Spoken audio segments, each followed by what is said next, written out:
Here's what you need to know. From the Goldberg Jones Sports Desk, your 620 Rip City Radio headlines. Goldberg Jones. Call 1-800-DIVORCE. All right, now 3 o'clock. Wild day in Buffalo. The Bills victimized again by wide right. Tyler Bass missing a 44-yard field goal with 1:47 left on the clock to tie. The Chiefs win it. They're back in an AFC Championship game. Tyler Bass discussed the miss after the game. I feel terrible. I love this team, and it hurts. This one hurts bad. I'm gonna do a better job. Totally. Elsewhere, the Lions down the Buccaneers 31-23. They move on to the NFC Championship game. For the first time since 1991, Championship Sunday is now set. The schedule at noon on CBS. The Chiefs are at the Ravens. Baltimore is favored by 3.5. At 3:30 on Fox, Chiefs, Lions at the 49ers. San Francisco favored by 7. Deebo Samuel does not have a fracture in his shoulder. Status for Sunday unknown at this time. Trailblazers back in action tomorrow in Oklahoma City to take on the Thunder. Tip at 5. Game day starts at 2:30. The home of the OSAA is 620 Rip City Radio. The Rip City Drive with Dwight and Chad. Presented by Lazy Boy. What is your strategy for comfort? Birdie takes it, hands off to McCaffrey off the left side. Breaks a tackle. Touchdown! San Francisco! It's playoff football. You're going to get their best. With the snap. Quarterback draw up the middle. He's to the 10. 5. Touchdown, Ravens! Runs to the left. He's to the 5. Lamar's in. Touchdown, Ravens! They're going to have a championship game in Baltimore because the hay's in the barn. Lamar just ran through the tunnel. We've played basically road playoff games before. Baker leans in. There's the snap. Blitz comes. Mayfield back. Loads. Throws. Picked up by the Lions. Intercepted by the Lions. Intercepted by the Lions. Derek Barnes. Derek Barnes. Derek Barnes. Oh, baby. Bad mistake by me, and it sucks. Can't take it anymore, Godfather. Strap in. The Rip City Drive with Dwight and Chad starts now.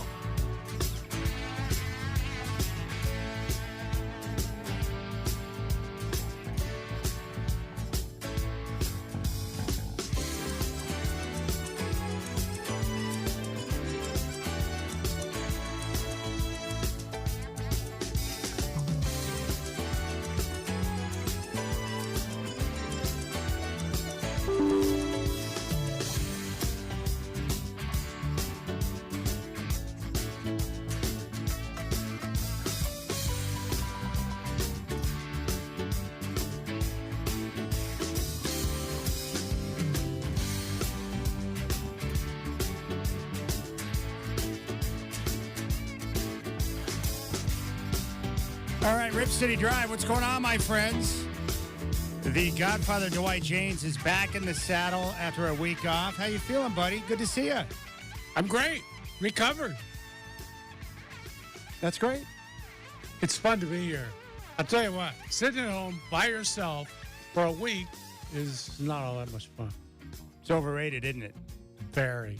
Did you get tired of being quarantined in your bedroom and having people drop off goodies out in front of your house? Yes. It's amazing. The guy's been off for a week, and now he's got his phone ringer on.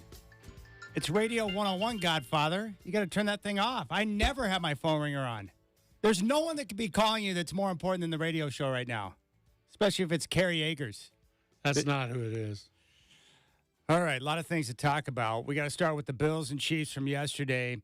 Third matchup between Patrick Mahomes and Josh Allen in the playoffs, and Patrick Mahomes gets over again. And this time, the very first road game in the career of Patrick Mahomes, and he's able to go out there and get the job done. We'll talk about the Chiefs and their championship culture and what I saw from them in just a moment. But, you know, the Bills, they've got issues right now, and the same issues that we thought that they had early in the season, they really shined through in that game yesterday. Two relying on Josh Allen. Yeah. And a head coach that I think panicked at the wrong time. He sure does. That fake punt, I don't know anybody who thought that was a good idea, even if you make it. You know, even if it works, you look back and say, it might be a little too early in the game to throw a gamble out like that one. I don't know. And then, you know, Josh Allen, I feel for the guy because everybody now is, he can't beat Patrick Mahomes. And it was, they're putting it on him in a way.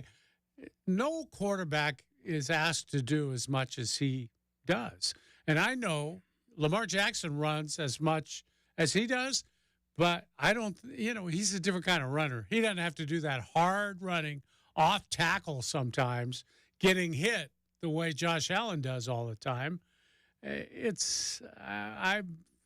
Buffalo's got to shake it up, Chad. They got to make some kind of change, right? Yeah, they will make changes. I don't think they're going to get rid of their head coach, but how it goes with quarterbacks. Josh Allen, Patrick Mahomes, they're going to get too much credit when their team wins, and they're going to take all the blame when their team loses. That just comes with being a quarterback. Yeah. And you compare these guys based on playoff records. And the reality is that the Josh Allen-led Buffalo Bills have not been able to get over in the postseason. In fact, they have failed fairly dramatically against the Kansas City Chiefs. And yet on the flip side, Andy Reid and Patrick Mahomes, they always seem to have the right game plan, the right play call, the right mindset, everything they need to be able to get over in those spots. As much credit as Andy Reid gets, he doesn't get enough. I believe he's the best coach in football. You can tell me all these other guys and what they've done, but, boy, Andy Reid, you look at him, he's got a versatile team that can play all kinds of different ways, and when the bell rings and the playoffs start, they're ready to go, and they're prepared every week. Here's the infamous play. And now they're going to run a fake. The Buffalo Bills run a fake on the left side, and the Chiefs knock him down. They hold the fort. Buffalo tries a fake on 4th down and 5, and the Chiefs defended perfectly. It looked like it was Cole Christensen out of West Point, Captain America. I felt like in this particular situation for Buffalo, I know they were having issues trying to slow down Mahomes in that game, and the Chiefs' offense was, playing extremely well. That was a panic move right there. You're in a close ball game that is going to come down to the final moments. Why would you want to put yourself in jeopardy with that play? Now, they were lucky because the Chiefs got down inside the 5 and they fumbled it out of the end zone, and Buffalo gets the ball back. But it sure looked like that call by McDermott was going to end the game for them. Should have been a game-losing call. They got really lucky with that. Yeah. And it was ridiculous. And the funny thing is the Chiefs only had 10 guys on the field. At least that's what they said on the broadcast. And they still stopped it. I mean, what kind of play is that? If you're going to be running a fake punt, man, it better be the best fake punt anybody's ever seen. And I always say that on 2-point conversions. You could go ahead and go for 2. You better have a play, man. If you don't have a play and you're just throwing something out there, sorry, not going to work. Boy, Hardman was very fortunate that Tyler Bass missed the kick and that his defense was able to bail him out because that was a horrific fumble. And I would have never known had I not seen it in slow motion, but he clearly was on top of the Buffalo Bill, and he fumbled the football out of the end zone. Yeah. That's really a difficult spot. The Chiefs controlled the game.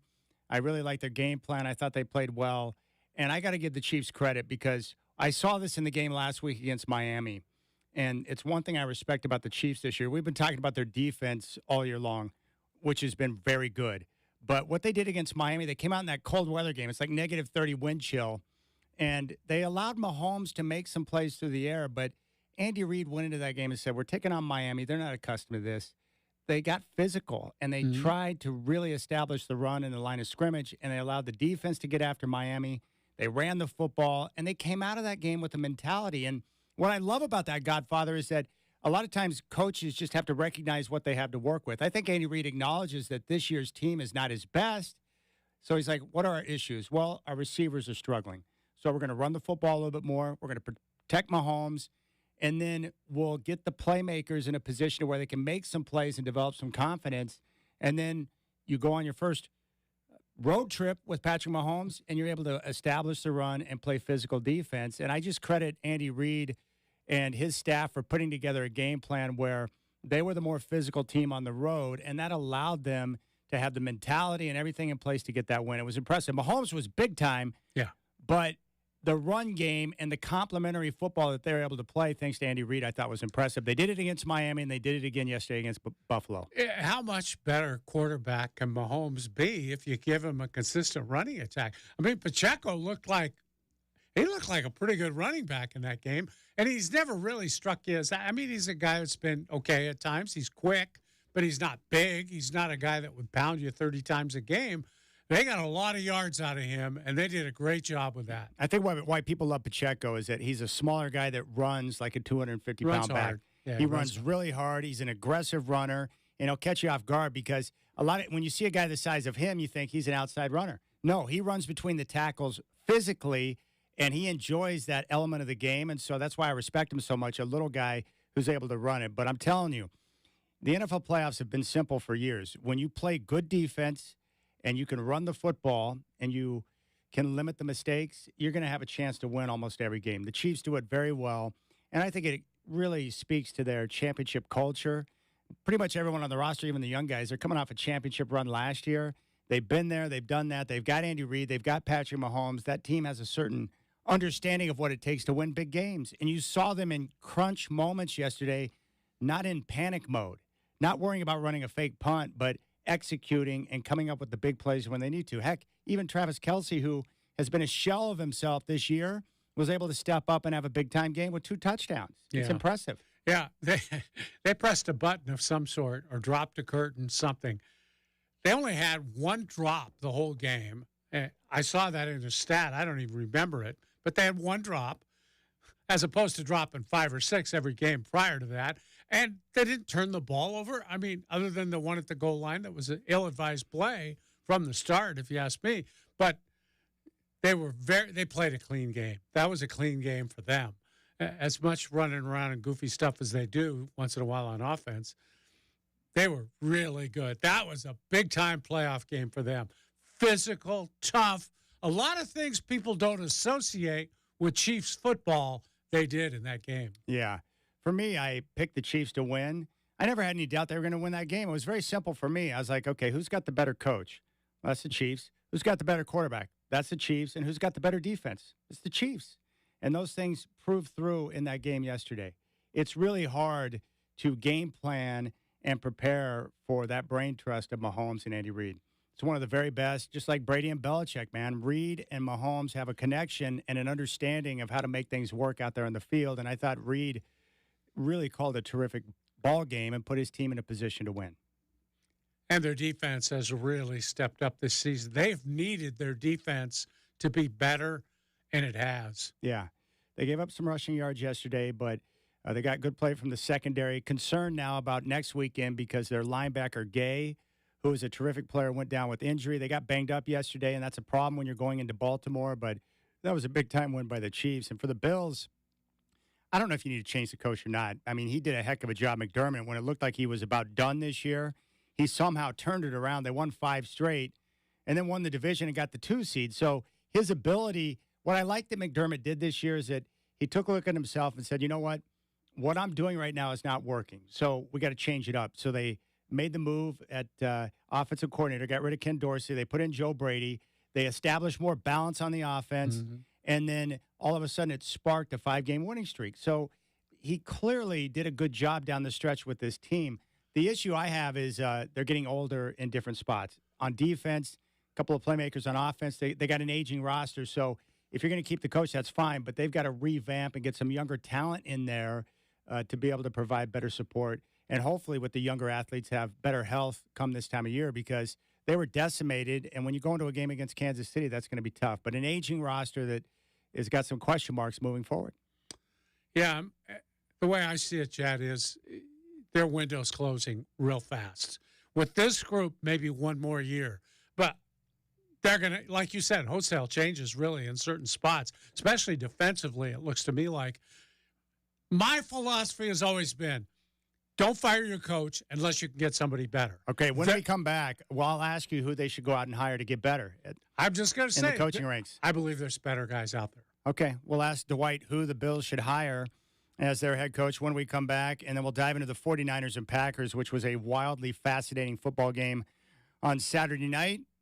I'm not sure what Kyle Shanahan was doing at the end of the first half, but he better figure that out pretty quick. And then we're going to talk with Colin Amos, our good friend from Goldberg Jones, going to join us in studio at 4:20. More football when we come back here on the Rip City Drive.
It's Rip City Drive on 620 Rip City Radio. Brought to you by Lazy Boy. What's your strategy for comfort? Listen on your free iHeartRadio app for all your music, radio, and podcasts.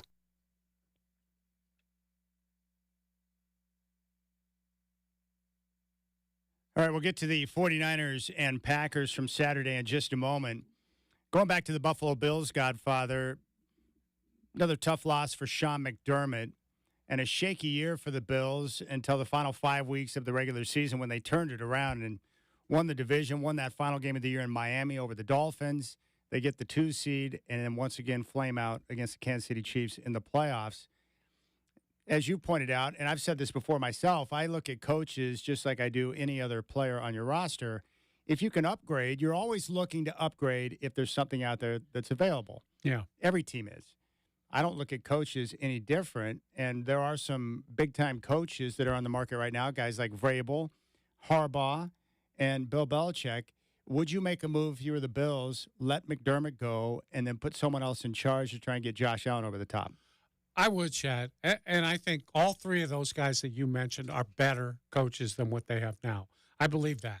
And I think the best coach for them might be Belichick. I think he has a feel for that part of the country, that division, that conference, and he'll come in, get things organized. Their defense won't take a hit. They'll play good defense. He'll leave the offense, hopefully, to somebody else, and you don't have to worry about him drafting some loser quarterback who can't play because they got a quarterback. You hope he leaves the offense alone. I still think he's a great coach. He's the greatest coach of all time in most football people's minds. I think if you let that window close without trying a guy of his caliber, I think it's unconscionable.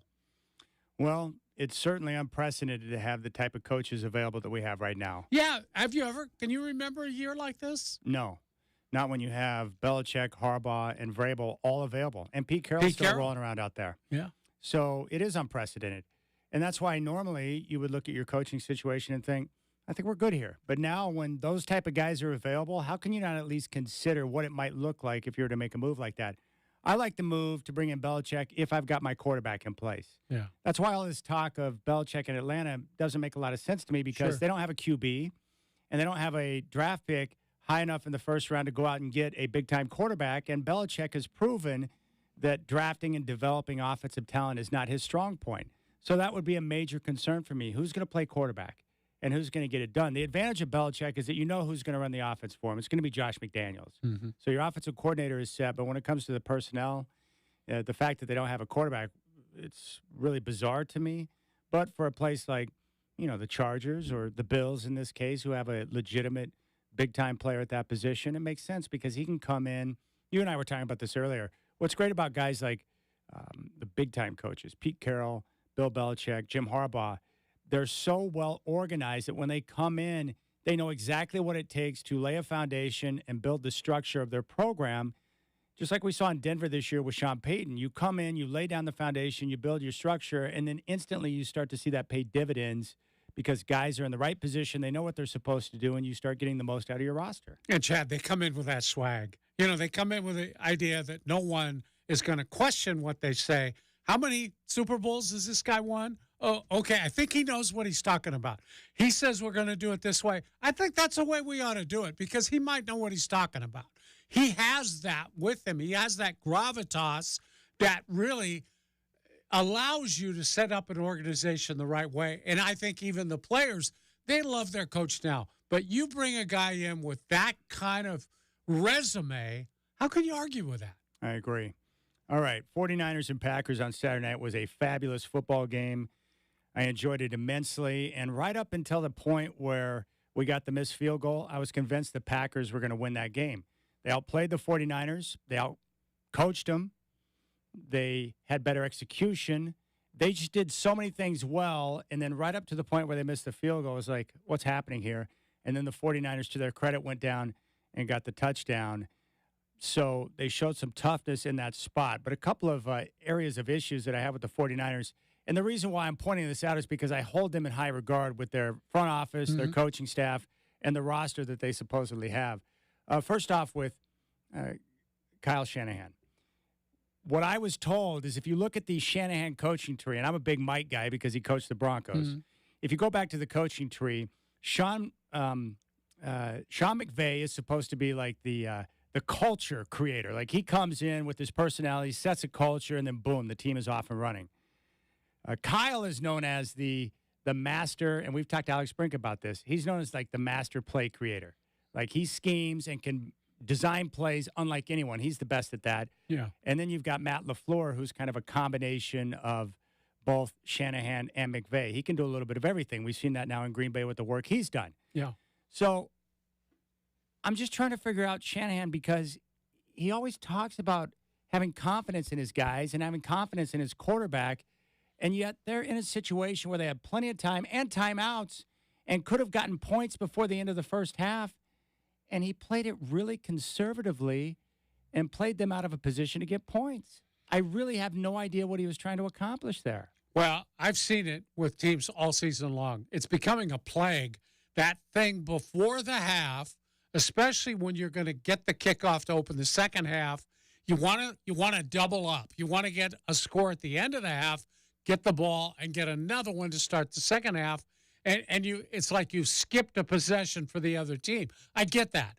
But he had a chance to get a touchdown at the end of the first half, and I've seen other coaches do it. They're so concerned with not leaving a lot of time on the clock for the other team to come back and score that they run the clock all the way down, meaning they don't have as many plays to get down the field, and they're basically just playing for a field goal at that point. They've kind of given up on the touchdown. Now, Purdy was having a lousy game. We can all agree that. That was not a good game for Brock Purdy. I think he might have lost some confidence in him and didn't want him risking the field goal to try to throw the ball down the middle of the field or something. I still don't like that. I still don't like it because he's your quarterback and you play with him and you do what you have to do. But you're right, Chad. I mean, they could have had 7 points. Then they could have had 3 points. They end up with no points. It was nonsensical. Yeah, they played themselves into a long field goal with questionable weather with the rain. And my guess is that Kyle probably got concerned when he saw that Brock Purdy has no clue of how to handle a wet football. None whatsoever. He started out with the glove, then he took that off. He's rubbing his hand, trying to dry it off on the towel. During a play. During a play, which is, I've never seen that before. I haven't either. So I just thought that Shanahan and coaches are no different than players. They can have a bad game. I thought Shanahan had an awful game. I didn't like the clock management there because he took over. There was 4:09 on the clock, and they had timeouts. Yeah. You got plenty of time to get down there and get a touchdown. The only thing on your mind at that point should be field goal if necessary, but let's go down and get a touchdown right now. Thank you. And change the momentum in this game because the Packers were handling and winning all phases. So that was surprising to me. And I think what happens with Shanahan sometimes is that, he gets his play sheet and he's got his idea in terms of how he wants to attack the defense. But we saw the stat where he was like 0 for 30 going into the fourth quarter when trailing by 5 points or more. Amazing stat. I think the reason why that is because he's got his game plan and he's got his play sheet, and he does not like to deviate from that plan or that play sheet. And I think that's why he has an issue coming back from deficits sometimes late in games because of the unwillingness to adapt to the way the game is playing out in front of him, right? Because sometimes you go in with a game plan, you're like, we got to change on the fly. Exactly. If this is not working through 3 quarters, maybe in the fourth quarter we try something different. Yeah. So I think Kyle Shanahan's awesome. But I think that's his weakness, adaptability to what's happening in the game and being able to adjust your play calling on the fly. I think that's an issue for Kyle Shanahan. Hopefully he'll be better against the Lions on Sunday. In regards to Brock Purdy, he is exactly what I thought he was. He did not have a good game. He probably should have been picked off 2 or 3 times. He wasn't comfortable with the wet ball, and I know a lot of quarterbacks aren't. John Elway couldn't throw a wet football either. But I give him credit for at least helping his team get down the field for the game-winning touchdown. He was helped out by Ayuk and some guys who made some tough catches. Yeah, but they make tough catches on every drive in that league. I mean, that was his drive. You got to give him credit.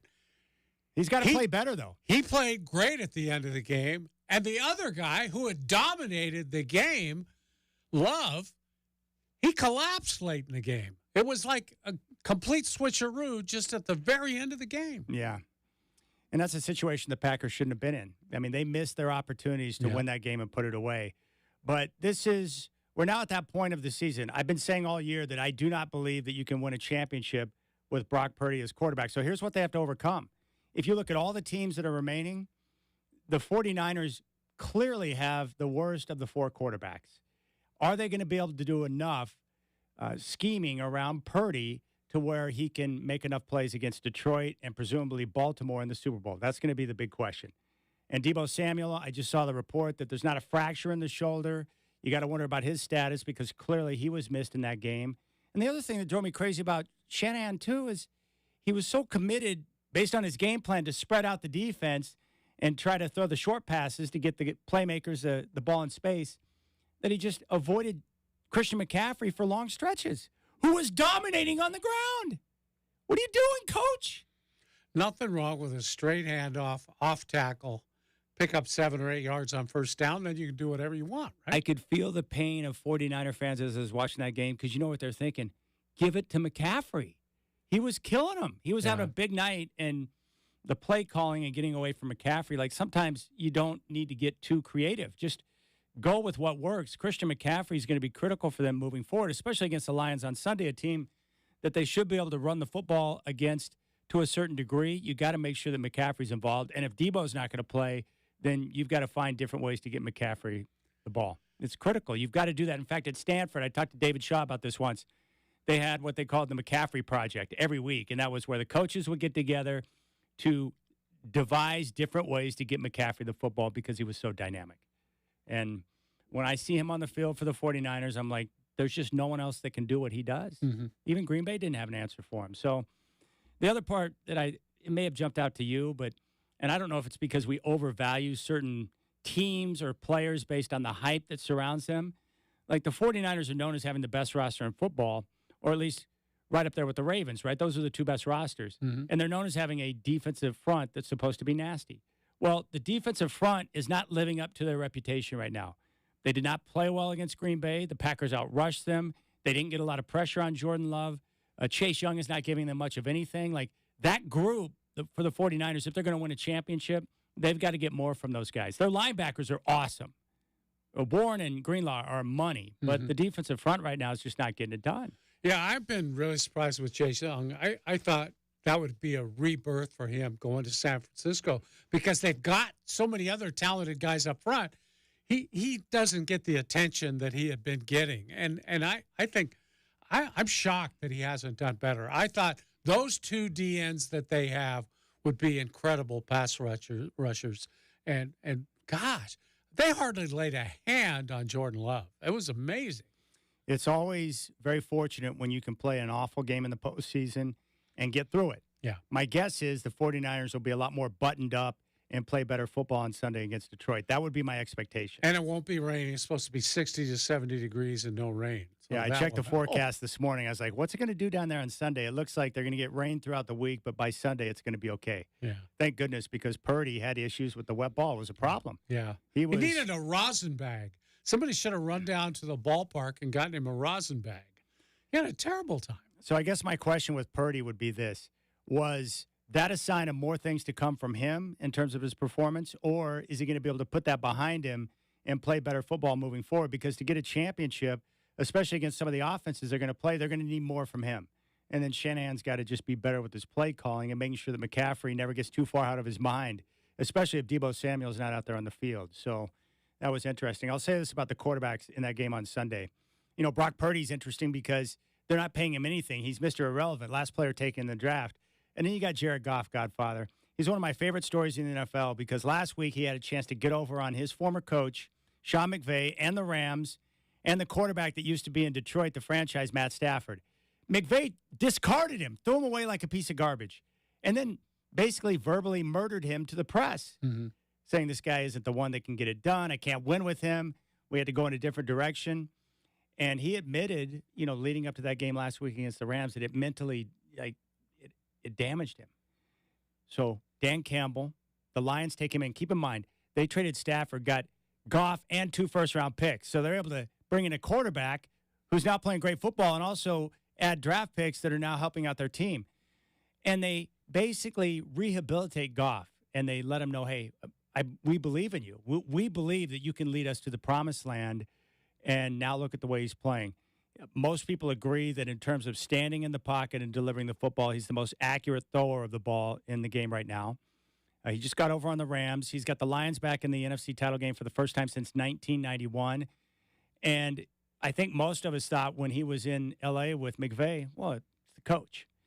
But look at his career now. He went to Cal when they were a disaster, turned that program around. He was tremendous. Taken number 1 in the draft. He went to the Rams. That was a mess. Got them to a Super Bowl along with McVay. And then he goes to Detroit, the laughing stock of the NFL. And look at what's happened.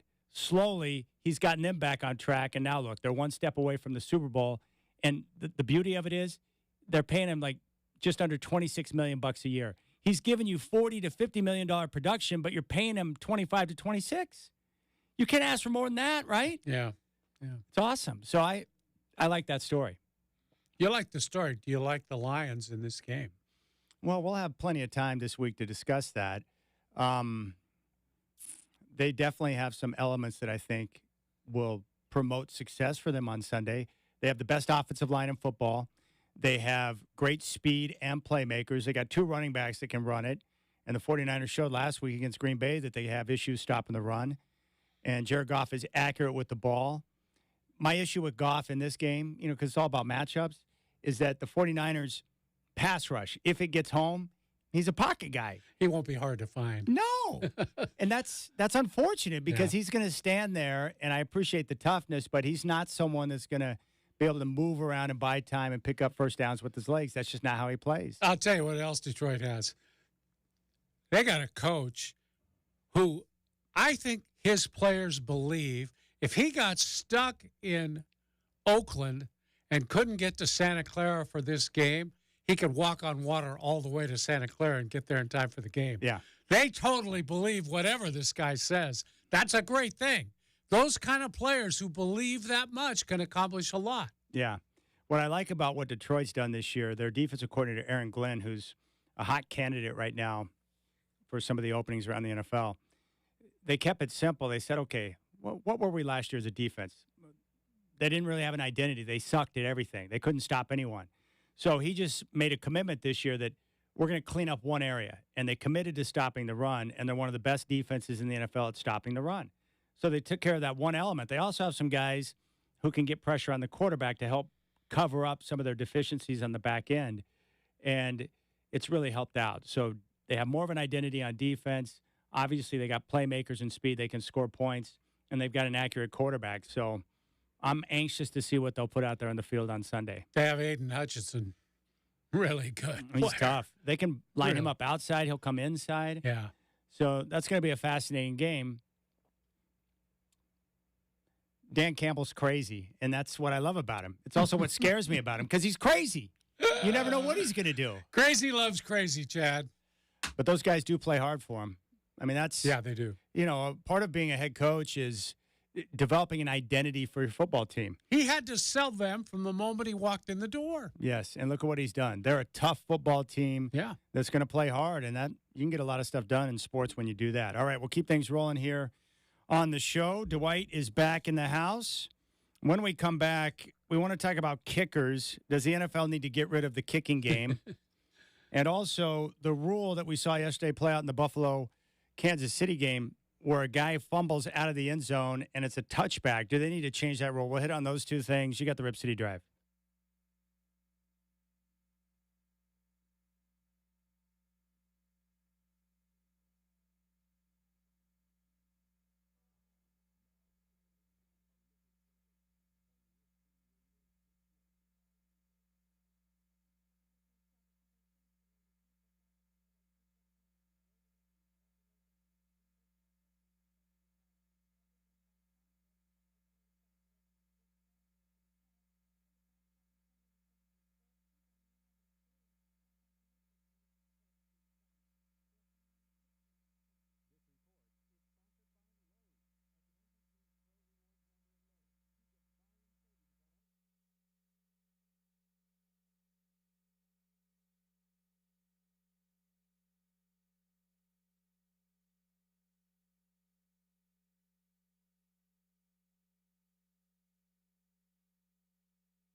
You're listening to the Rip City Drive with Dwight and Chad on 620 Rip City Radio. Brought to you by Lazy Boy. What's your strategy for comfort? Listen on your free iHeartRadio app for all your music, radio, and podcasts.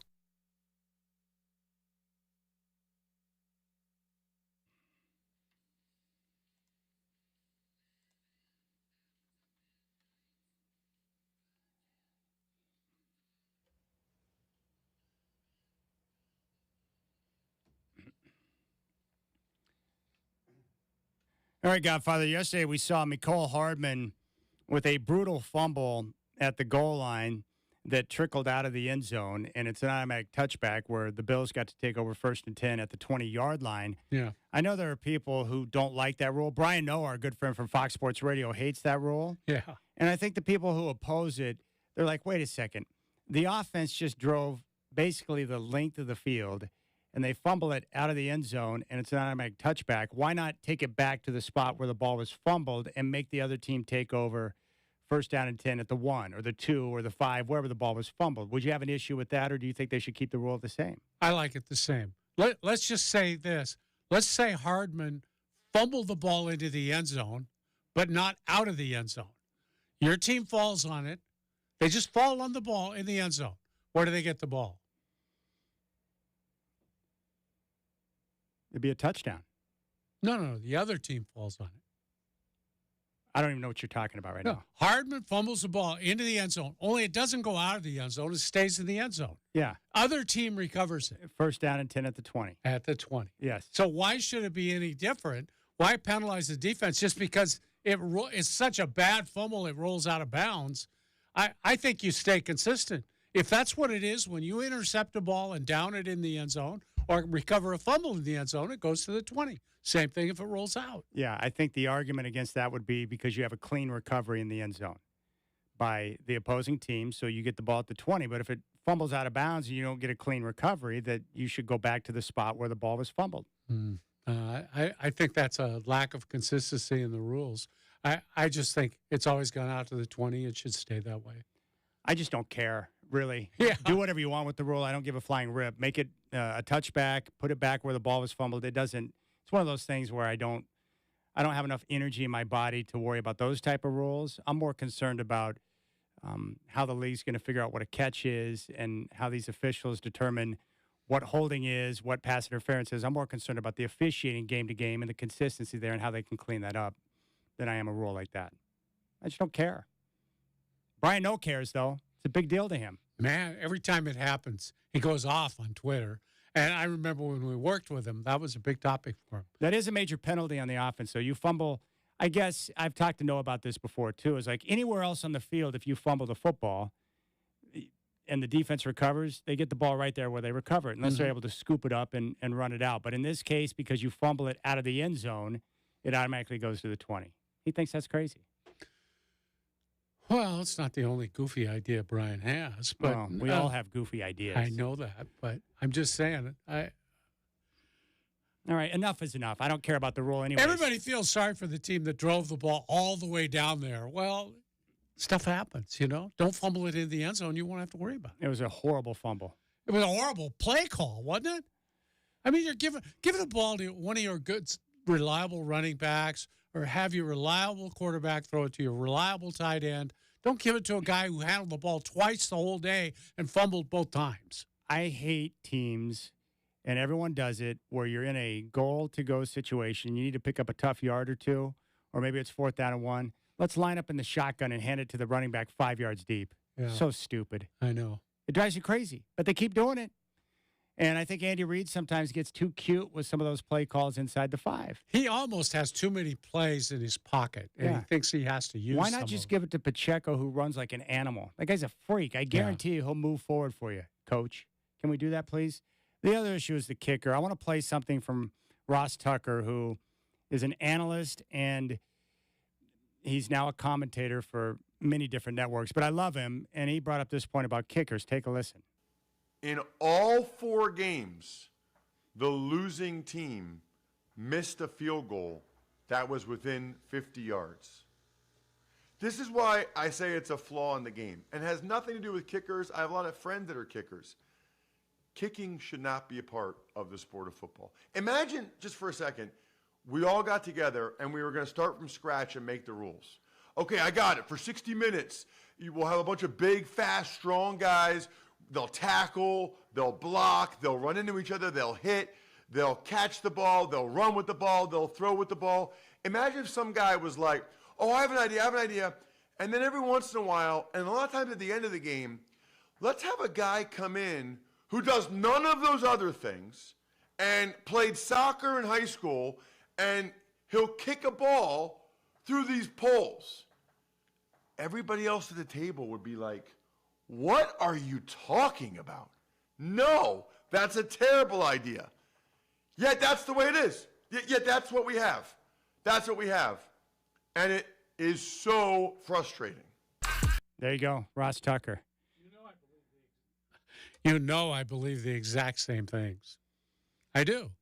It's crazy to have all these big, powerful guys playing this very physical game and then send a guy with a complete clean uniform who doesn't play football. He's not a football player. He'll go out and decide the game. And many of these games are decided by kickers. It's crazy. So what would be your answer then? Well, either take them out of the game entirely and say no more field goals. You just got to go for touchdowns. Or do what they used to do in the old days, where if you can have a kicker and you can kick field goals, but he has to be a football player. I mean, Paul Hornung was a great running back. He was a Heisman Trophy winner in college.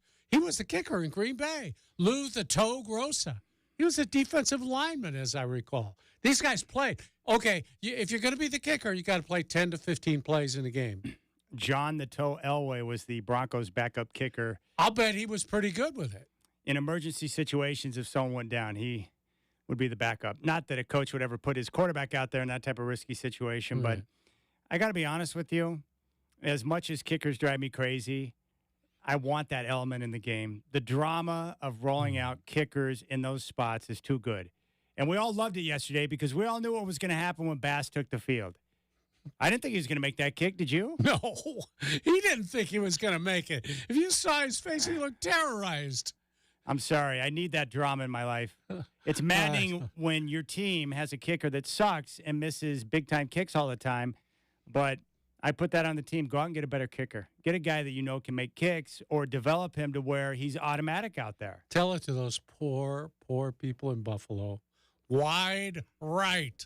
I don't care about Buffalo either. Screw you don't them. care about anything. No, I care about the Broncos. These other fan bases, I've suffered enough too. Deal with it. Get a better kicker. I love the drama of having those fools out there trying to make kicks. Can you imagine how bad you feel when you let all those big boys down? And when you take the field, the only thing on Bass's mind is like, gosh, I cannot screw this up because the town, my team. Yeah. These guys have sweated and worked so hard all game for this. Take a listen to him after the game. Ultimately, completely on me. I got to do a better job of, getting through my target. I got to do a better job of playing a little bit more left when you have a left to right. I've been here long enough to know that you have to do that. Yeah, I've had that happen before when you step up in the tee box with the little left to right breeze. He left his club face open. That's a problem. Yeah. Got to close the club face, Bass. All right, we'll keep things rolling here on the show. You can reach out, 503-248-0620. When we come back, we got to talk about the Detroit Lions, who did some good things in that game yesterday and now back in the NFC title game. I was alive and around and remember the last time they were in the NFC title game. It was a long time ago. I was 16.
sports you need to know. From the Goldberg Jones Sports Desk, your 620 Rip City Radio headlines. Goldberg Jones. Call 1-800-DIVORCE. All right, now, 4 o'clock. What's going on, my friends? Chad here. Boy, what a day in Buffalo. The Bills.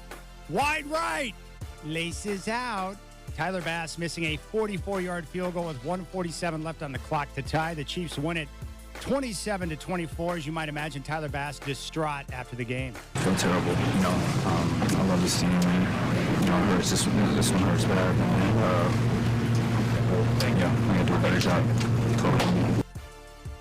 Elsewhere, the Lions over the Buccaneers 31-23. They move on to the NFC title game for the first time since 1991. Championship Sunday is set at noon. CBS, Chiefs at the Ravens. Baltimore favored by 3.5 at 3:30 on Fox. Lions at the 49ers. San Francisco favored by 7. Deebo Samuel, good news, he does not have a fracture in his shoulder. His status for Sunday unknown at this time. Trailblazers took a loss last night to the Lakers. They continue their 4-game road trip tomorrow in OKC. Tip at 5. Game day starts at 2:30 here on 620 Rip City Radio. The home of the OSAA is 620 Rip City Radio.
momentum change. We just couldn't get anything going, and then that did it, and then it just went bad, from bad to worse in the fourth quarter. But Michigan earned it. I don't think the Huskies would have won, but I think it would have been a better game, and I wouldn't have been so embarrassed. No question. Wasn't a good week for the Huskies all in all. No. How did you feel about the coaching change? Oh, it was like you get punched in the face, and then you're walking home, and somebody, grabs you and knocks you out in the alley and steals all your money. And to lose the coach right after that, because we're like, okay, well, here we're going to do some good recruiting. We were in the national championship. Here we go. And then to have that happen, and then the portal was just wide open. It was like a vortex of players just leaving. And so everybody in my chat group, I was getting like 90 messages an hour of everybody just losing it, what's going to happen. And so to bring in that Jedd Fisch and coaching staff, and then apparently he just recently had a team meeting because he's got a lot of great coaches that he's bringing, a lot of I was hoping that he'd bring in Fafita. You got it, Fafita. Yeah, the quarterback. I just bring those, but they stayed there, which I appreciate. But he had a good team meeting, apparently, and it went so well that a lot of the Huskies basically came out of that and said, hey, we believe in this guy. So it stopped the bleeding. So now I'm really excited about next season. Had 3 standing ovations during that meeting, is what I read. Yeah, that's what we needed. And to bring in a quality coach he did incredible last year. Nobody talks about Arizona last year because it was all Oregon. That's anybody talked about is Oregon. They didn't even talk about UW.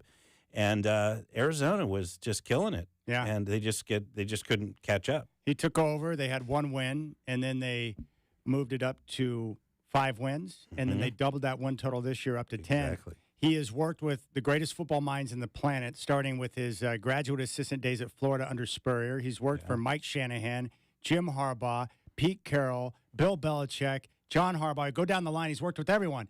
And so nothing's been given to him. He didn't play college football. Exactly. He wasn't some type of star. So, and he's a great recruiter, and he's organized and knows how to lay a foundation and build a program. So I'm a big believer in what you got. What I heard was on McMillan, the receiver, and Fafita, the quarterback, is there was a big-time booster at Arizona who had really fallen in love with Jedd Fisch, and so he was blindsided when Fisch decided to take off to Washington because that had not been any part of the discussions.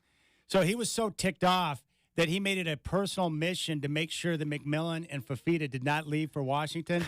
So he forked over a bunch of cash to make that happen. And then he came out and said, why? He goes, I wanted to make that move for you as painful as possible. Yeah. So one guy solely responsible for the quarterback and receiver staying, because I was convinced when I saw the news that Fisch was going to Washington, I'm like, McMillan and Fafita are just a couple of steps behind. I thought so too. But, I appreciate that. I know what that alumni is feeling because that's exactly how everybody here was feeling. You got swiped by Bama. We got swiped by Bama. But, hey, look at you. You figure DeBoer just went here, and then he's at Bama. I would hate to have that job.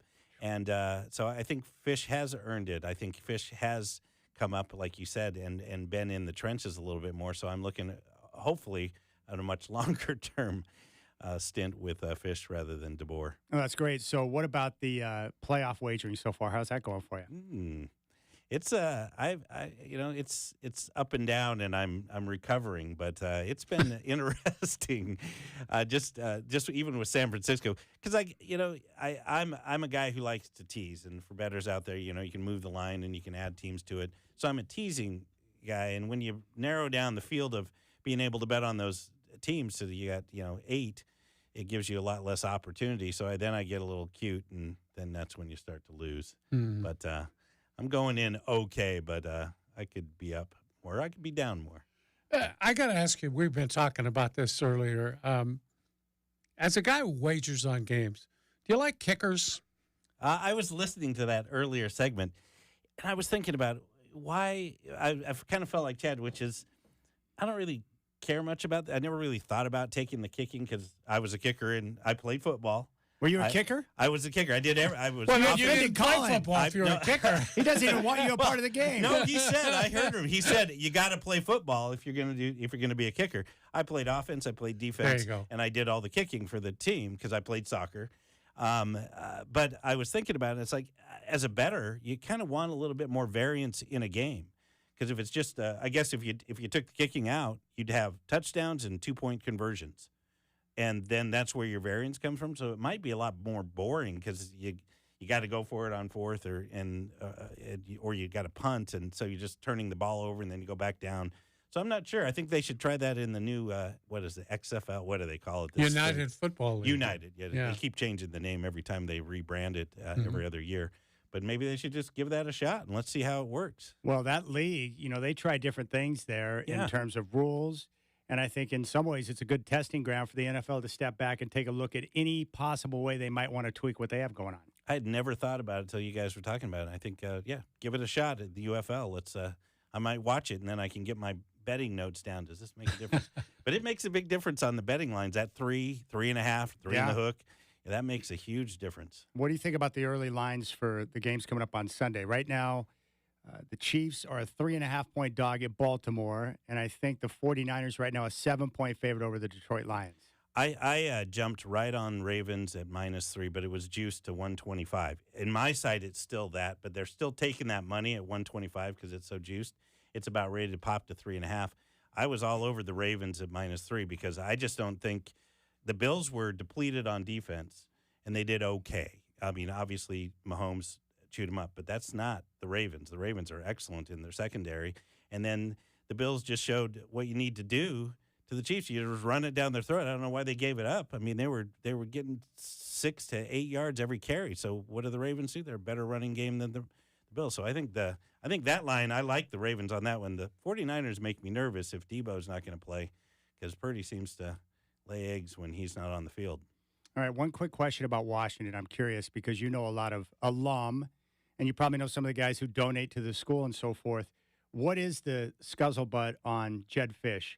Are people excited about Fisch? Are they happy with the hire based on what happened with DeBoer? Like, what are you hearing from the inside out with the university? I think, if anything, if it would have been a quick transition, there would have been some pushback and people not as happy. But to go through like 2 weeks, I think it was about 2 weeks of almost, losing your program, people in the portal, and who are we going to get out there? All these other coaches are leaving programs. Who are we going to find? So I think everybody is just ecstatic that we got a good backup and actually feel like he's an A-lister and we just didn't have to settle. All right, Colin Amos is in studio. We're going to come back, and then he's going to answer questions for you in regards to divorce, maybe a prenuptial agreement, all things divorce. Colin Amos from the law offices of Goldberg and Jones. Dwight and Chad, you got the Rip City Drive on 620 Rip City Radio.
The Rip City Drive, brought to you by Lazy Boy. What's your strategy for comfort? Here on 620 Rip City Radio. Listen on your free iHeartRadio app for all your music, radio, and podcasts.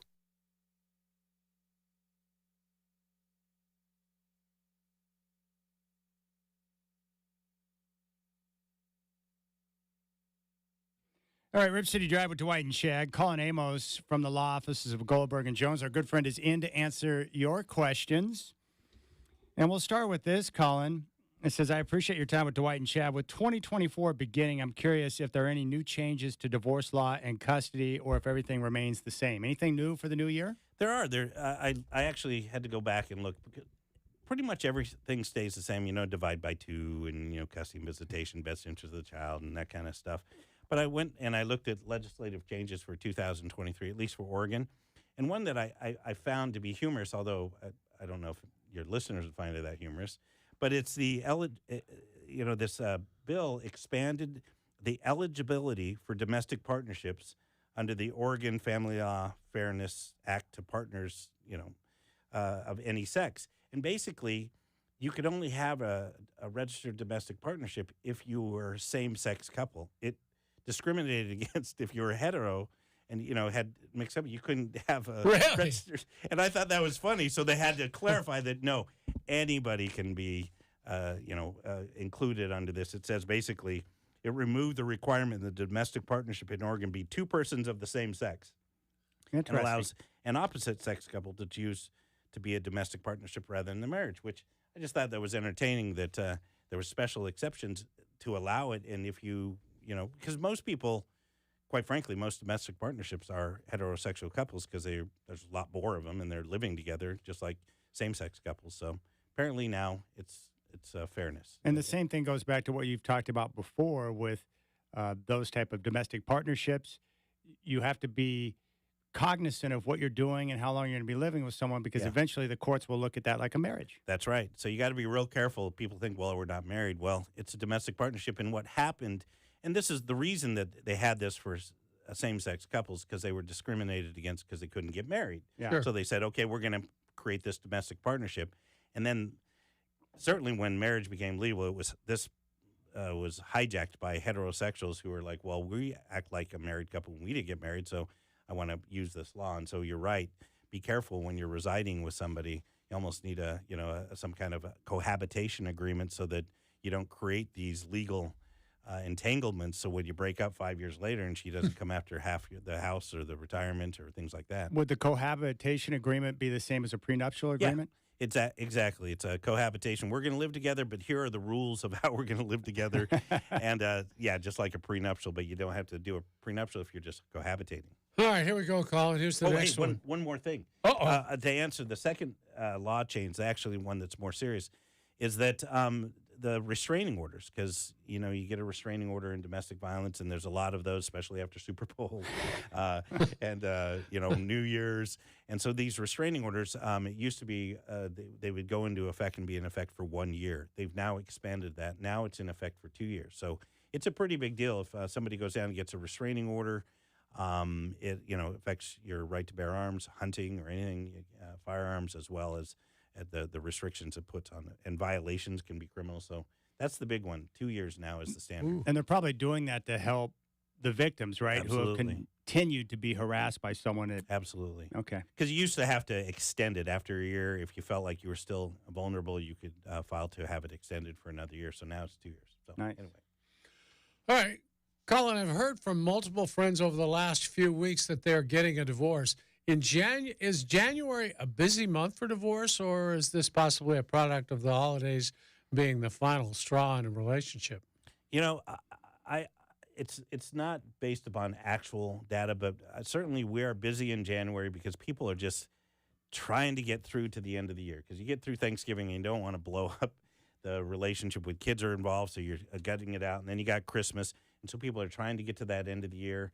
And then also just the normal New Year's resolutions, which is I've been, putting this off. And so we do get a lot of calls and a lot of people inquiring, okay, I'm now prepared. Nothing on the slate other than Super Bowl to prepare for. So there is a lot more calls. It seems like a good time, though, to break up a partnership on the first of the year, like for tax purposes or for a lot of things like that, business-wise and everything. Right. The start of a new year can be easier, I think. That's right. That's right. So, you're exactly right. Tax purposes, things of that nature. If you get divorced in the particular year, you can't file jointly, but, you start the next year. And as far as not that people are basing their decisions on this, it's a good time to start a case when custody and visitation is in play, because it takes a long time to figure this stuff out, especially if you're fighting about it and you want the result to be done before kids start school again in September. And if it takes 6 months, starting in February or March at the latest, allows you, when the kids are settled now, to have it figured out. So when they have a new parenting plan and they're going to be going to different households and different schools, it's set, as opposed to doing it in the middle of a school year. I hadn't thought about the New Year's resolution angle on that. It's like, I have a New Year's resolution. I don't want to be with you anymore. Yep, that's right. It's a different way to lose weight. All right, Colin, based on your appearances with the White and Chat, I know that you highly recommend getting a prenuptial agreement. Aside from that, any other recommendations? Is it best to have separate bank accounts and separate credit cards for each person, to have money that isn't commingling in joint bank accounts? I'm preparing for marriage and would appreciate any insight. Yeah, I suppose if you're preparing for divorce, it makes sense to keep everything as separate as possible. Most people aren't in a marriage trying to prepare for divorce, but if you have enough lead time, then as much separate property as you can maintain. Doesn't mean that it's going to be considered separate in the divorce proceeding, but don't make major purchases, engage in expensive leases of cars, things that are going to drain you on a month-to-month basis. Those are the big things. I mean, meet with an attorney, understand parenting plans, because parenting plans and custody and visitations can be based upon work schedules. Some people bid out their work schedule. We have a lot of workers through, the airline industry. You're bidding on different shifts, night shift, day shift. Those can make a big difference on custody and visitation. So you have an opportunity to create facts before you file the divorce. Once the divorce gets filed, then you're stuck with the facts that have been created. But if you have 6 months in advance to say, hey, now I know what I need to do to prepare, you're going to be much better off. And then the biggest thing you recommend going into a marriage is just prenuptial agreement. Prenuptial agreement. That's going to allow you to keep control over how the future, not a court, not attorneys, and it'll save you a ton of money on the backside in legal fees if we don't have to fight about these things that could have easily been addressed prior to. Okay, next up. Colin, my soon-to-be ex-husband isn't cooperating with anything in regard to our divorce case. Any suggestions on what I can do? I bet you've heard this one before. That's what I was going to say. So that's every case we have. Yeah, pretty much. They're not cooperating. Yeah. But it's a good question, because filing a divorce gets you 1 yard down the field. And I'm never in a hurry to file a divorce. I'm concerned about the 99 yards thereafter and how to prepare. And there's a lot of things that can be done. We have the discovery process. We can file a motion for temporary orders, get into a court and say temporarily while we're trying to figure things out, go to mediation or negotiate. We can get some rules put in place. So there's some things that we do to prod it along.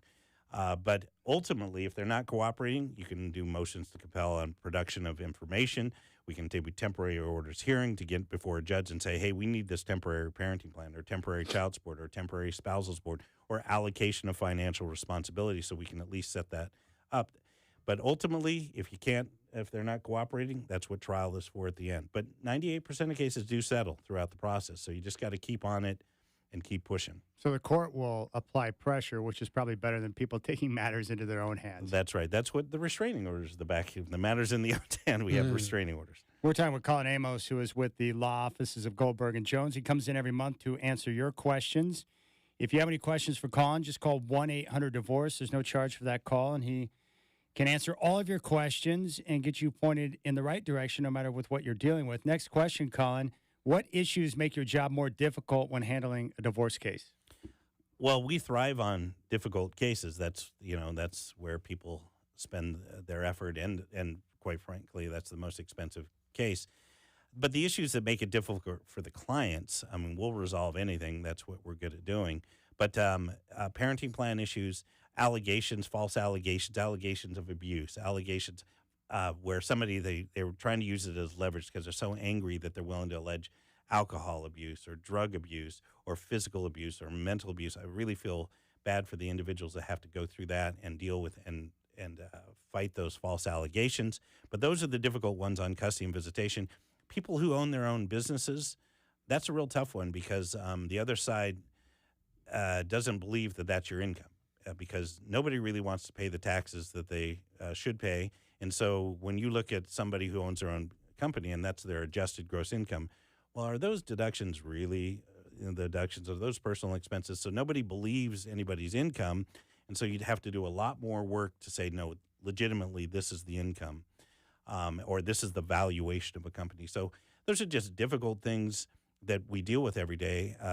They just have to be dealt with. Whereas if you're a W-2 employee or you have a piece of property that's easy to be valued, that makes things so much easier. Or you have respectful parents parents that don't really like each other, but they're not going to, throw each other under the bus for to get a leg up in custody and visitation. So it's the people that make it difficult and the things that they are willing to do and say that are somewhat frustrating.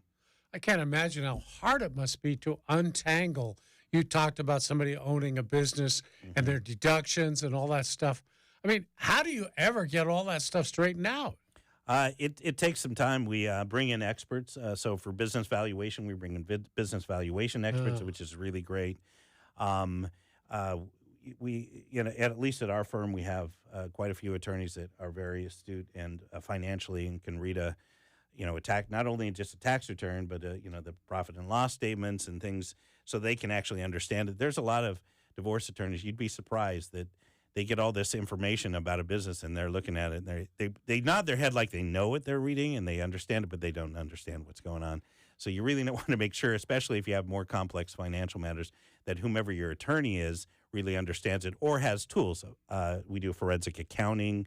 We have business valuation experts. So we get in the experts to help us out. You know how many times I've looked at something and nodded as if I knew what was going on? All the time, All the time. Yeah, I got this. I have no idea what's going on.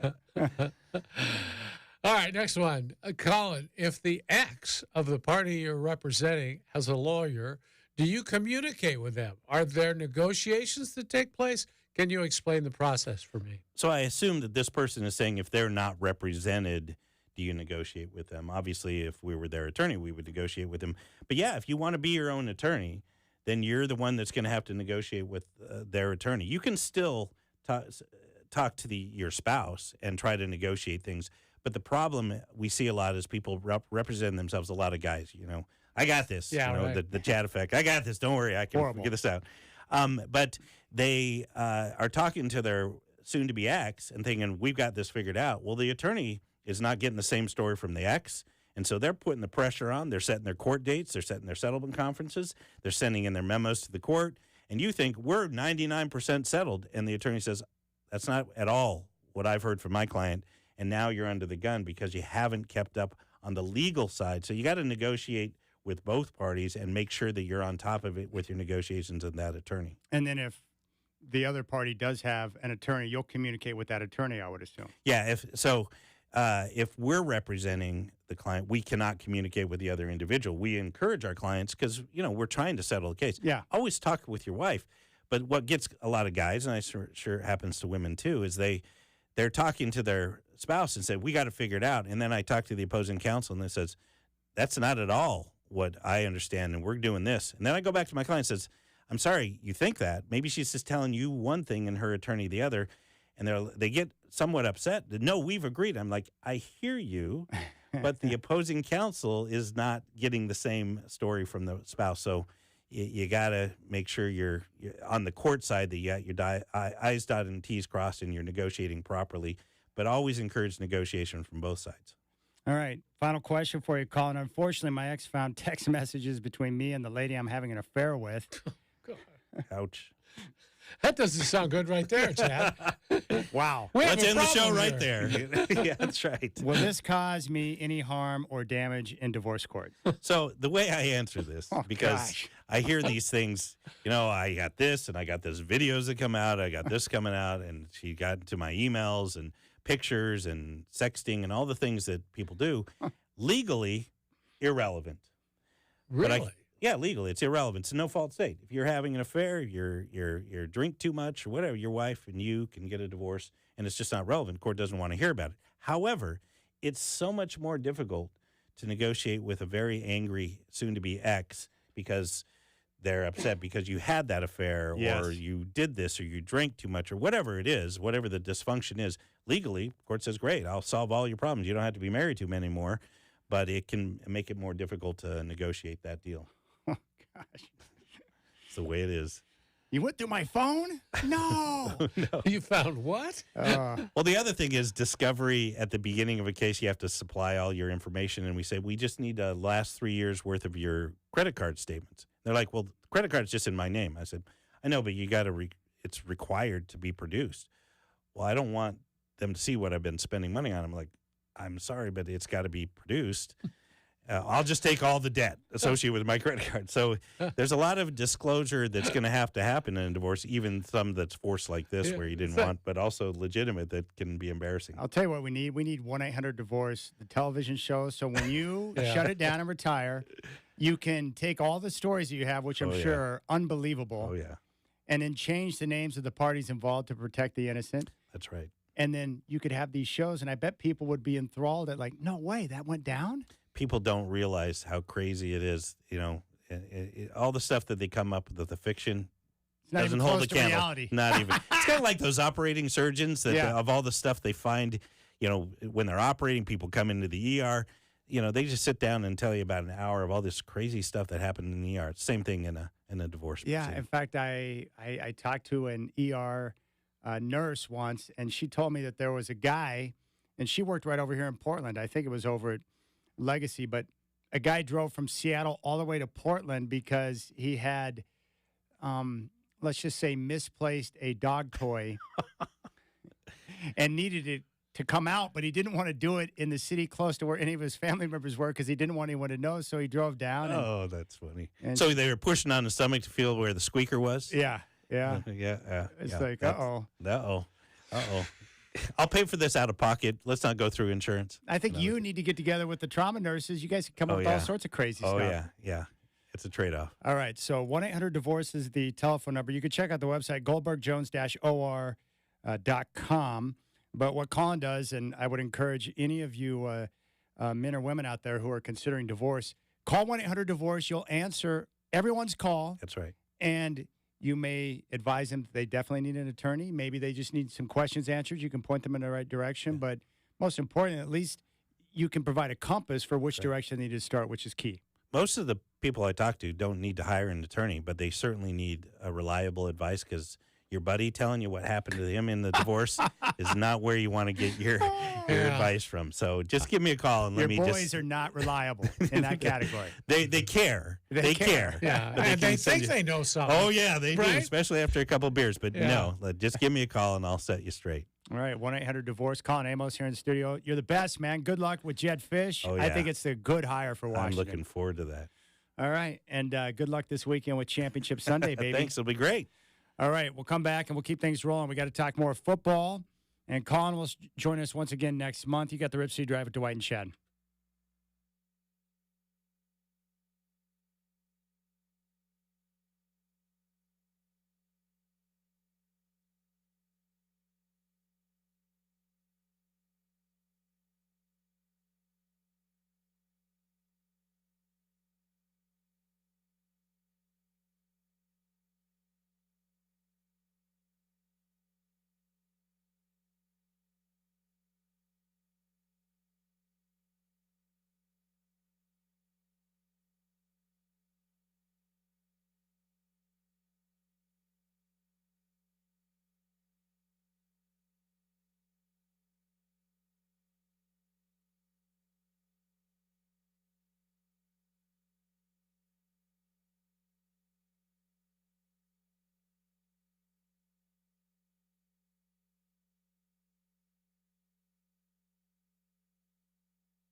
It's Rip City Drive on 620 Rip City Radio. Brought to you by Lazy Boy. What's your strategy for comfort? Listen on your free iHeartRadio app for all your music, radio, and podcasts.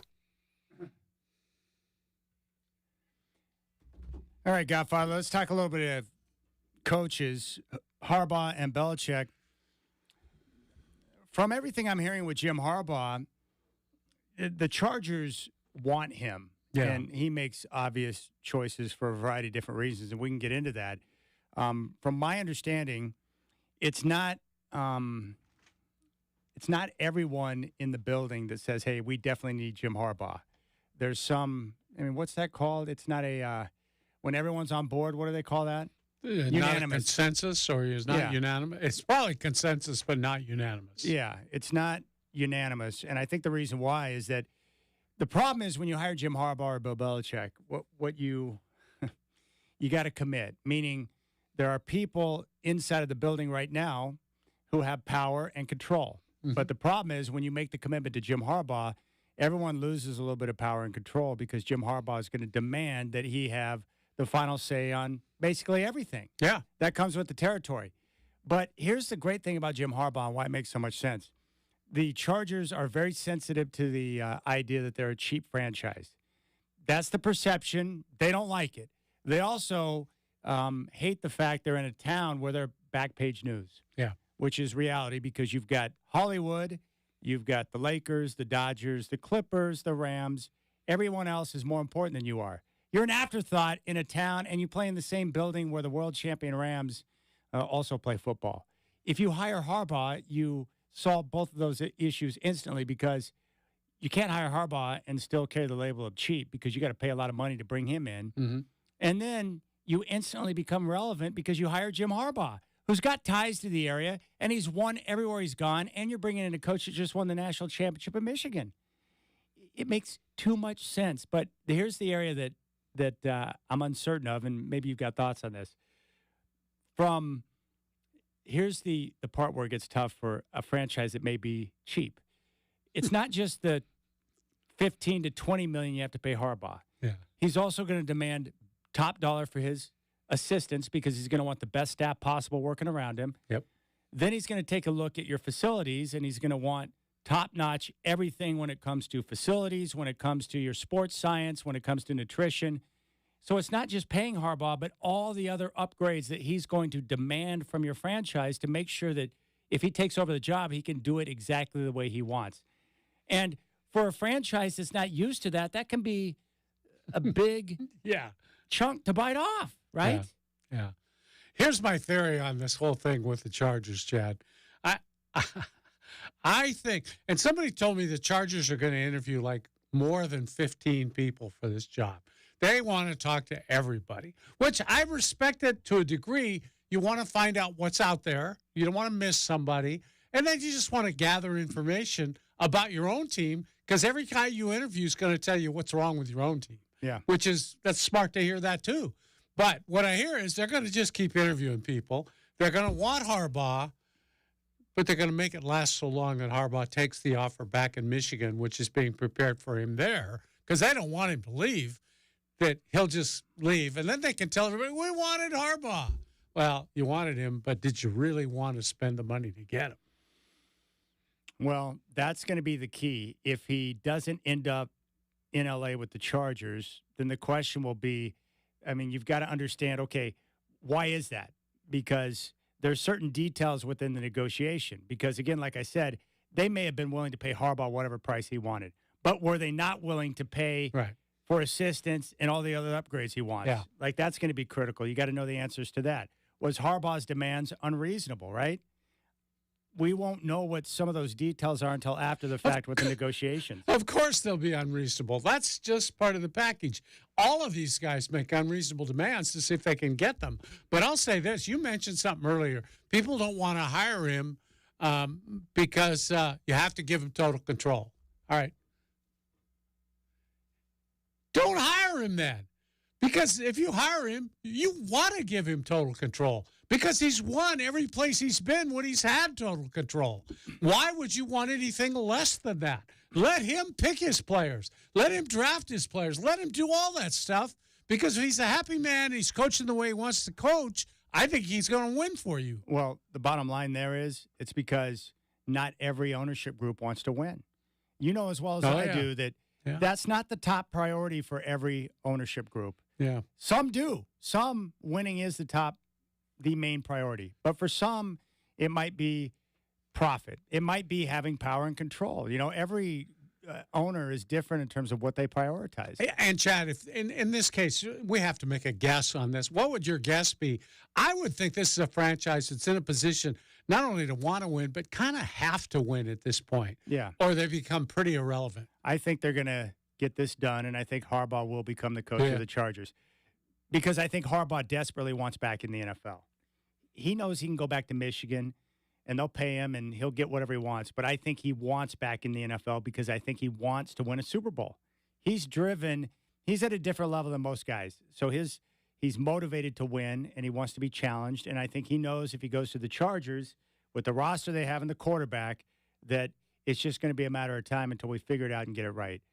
Jim won the championship at Michigan, but guys like that are not wired like normal people. He wants to win a Super Bowl because his brother won a Super Bowl. He wants to go down as one of the best coaches of all time. And there's only a couple of guys who have won a Super Bowl and a national championship. He wants to be a part of that group. So I think he'll eventually get it done and go to the Chargers. And it's not like there's going to be many other options for him, right? He's not a perfect fit with every team based on who the owner is, but I think the Chargers and Harbaugh would mix perfectly. Now with Belichick, I can understand why Arthur Blank wants to hire Belichick. I get it, but I just don't like the match because they don't have the quarterback. Right. And he's not a draft and develop offensive type of guy. So I don't understand how that's going to work long term because Belichick, at his age, he's not going to be around for 10 years. That's just what I was going to say, Chad. He can't take any job that's not pretty much ready-made to win, right? Exactly, yeah. He hasn't got the time to put into it. He can't build somebody for 5 or 6 years. No, that's why Atlanta doesn't make sense. If he truly is looking to win a championship, which, again, like Harbaugh, he's ridiculously obsessed with winning, and you know he wants to get a championship without Brady to help solidify his legacy. That's how he's wired. So I understand why Atlanta would want Bill. I'm not sure why Bill would want Atlanta based on what they don't have at quarterback because he doesn't have unlimited amount of time at this stage in his life and career. I don't know. It doesn't make sense. Washington would make more sense to me because at least they have the number 2 draft pick. You can go out and get one of the top-notch quarterbacks in the draft. Your idea of Buffalo would make sense because they have a quarterback in place. Belichick going to the Chargers would make sense because they got Herbert, right? They got the quarterback that's in place and ready to roll. But I don't know. But for Blank, he's like, man, Belichick will bring credibility. He'll organize our team, and probably leave us off in a better situation than we were. That's probably what he's thinking. Well, they're good enough. They'd be competitive. They just couldn't win a Super Bowl. But I think they'd be competitive right away because other than the quarterback, they're fairly well set. Yeah, but in the NFL, when you have other than the quarterback, you're screwed. That's what I'm saying. You can't win the Super Bowl. But in that division, they could probably even win a division. But that doesn't mean much. All right, we'll come back and continue to talk NFL playoffs. Oh, by the way, Tony Romo, I've never been down with the guy in the broadcast booth, but he's getting progressively worse. I'd like to have a Romo off switch. I almost turned the sound off last game. Right now, Stan Van Gundy is the only person I can't stand more than Romo. And I think Romo and Nance are on the Super Bowl this year. They are, yeah. Great news. The execs at CBS better start medicating Romo. He's out of control. I'm going to try and find Kevin Harlan on the radio. All right, Rip City Drive. We'll get back to football when we return.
Here's what you need to know. From the Goldberg Jones Sports Desk, your 620 Rip City Radio headlines. Goldberg Jones. Call 1-800-DIVORCE. All right, it's now 5 o'clock. What's up, my friends? The Trailblazers took a tough loss last night in L.A. to the Lakers. They're on a 4-game road trip, which will continue tomorrow in Oklahoma City against the Thunder. Tip-off is at 5. Game day will start at 2:30 here on 620 Rip City Radio. Also tomorrow is a Trailblazer Ticket Tuesday. So listen for your chance to win Trailblazer tickets at 3:30 tomorrow. Well, the NFL championship round is set. Sunday at noon on CBS, the Kansas City Chiefs at the Baltimore Ravens. And right now, Baltimore favored by 3.5. This will be the first game the Ravens have hosted in the AFC Championship in their franchise's history. At 3:30 on Fox, the Lions are at the 49ers. San Francisco favored by 7. The last time Detroit was in the NFC title game was back in 1991. Deebo Samuel, unknown his status for Sunday, but he does not have a fracture in his shoulder. The home of the OSAA is 620 Rip City Radio. It's time for the big story of the day on the Rip City Drive with Dwight and Chad. The big story of the day is presented by Power Kia. The biggest selection of Kias in Oregon is at PowerKia.com.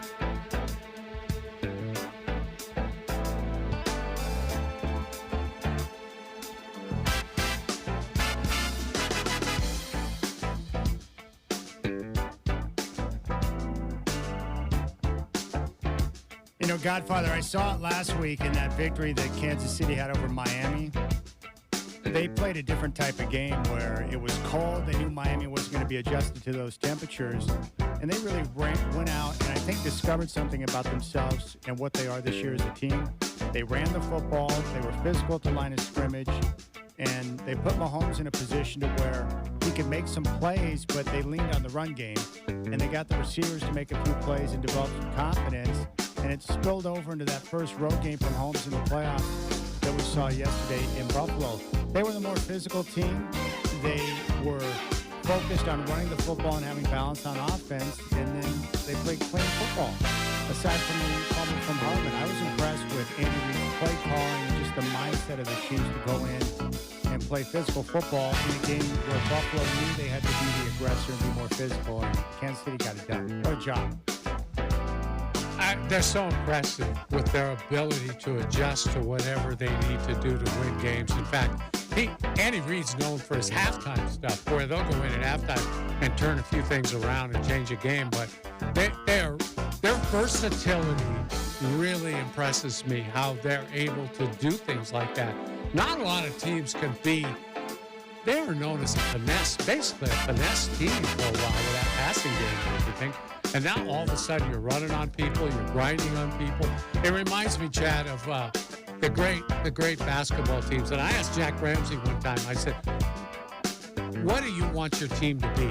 And this is not the championship team. This is after, okay, because I didn't cover the championship team. He said, I want the kind of team that can beat you any way you want to play. You want to slow it down? We'll slow it down. You want to run? We'll run with you. You want to play halfway? You want to zone? You want to play man? Yeah, we'll play you and we'll beat you whatever way you want. And I thought, we're seeing that in football to a degree now with teams versatile enough that you can't categorize them. Here's what they do. No, they can do more. It's so funny that you use that example because as I was watching that game yesterday, I was thinking about what you've always talked about with NBA teams where the best teams, the best of the best, they normally don't have their best stuff on most nights throughout the long season in the NBA. So how do you win games when you're not making the three, or your offense is struggling, or you go 5 minutes without a field goal? Well, you do that through defense. Maybe it's by manufacturing points off turnovers and getting out in transition. Maybe it's attacking the basket, being aggressive and getting to the foul line. Like, you find ways to win on nights when you don't have your best stuff. And Andy Reid knows that this team this year with the Chiefs is not his best team. They don't have the playmakers outside. They've been banged up a little bit. Travis Kelce is not the same player that he was because of age. So what do? They run the football a little bit more. Have Mahomes still be in a position where he can create, which he does, and they went out there and got the job done. But the key is their defense has been strong all year, and we talked about this early in the season. What are you more worried about? A Kansas City team that's a little bit less on offense but has a much better defense, Or would you rather have the team that can score big points but can't really get stops when they need it? And in football, you know how it works. If you can run the football and have balance and you can get stops with your defense, you're going to be involved in most of the games that you play in. And they got Mahomes and Andy Reid. So they keep games close, and you got to figure Andy and Patrick will figure out something. You know, as the game goes along, Andy Reid's going to figure out some way to get in the end zone. All right, I'm not asking for a prediction, but I just want your first few thoughts that you had when this matchup was set and you knew Kansas City was going to travel to Baltimore. I think it's going to be all that I've said about Kansas City and Andy Reid. This is going to have to be one of the great coaching jobs for them to beat them in Baltimore, the way I see it. There's always a possibility, too, that Baltimore doesn't play as well, which can always happen to any team. But if Baltimore is Baltimore, I don't really see I think it's going to be really difficult for the Chiefs.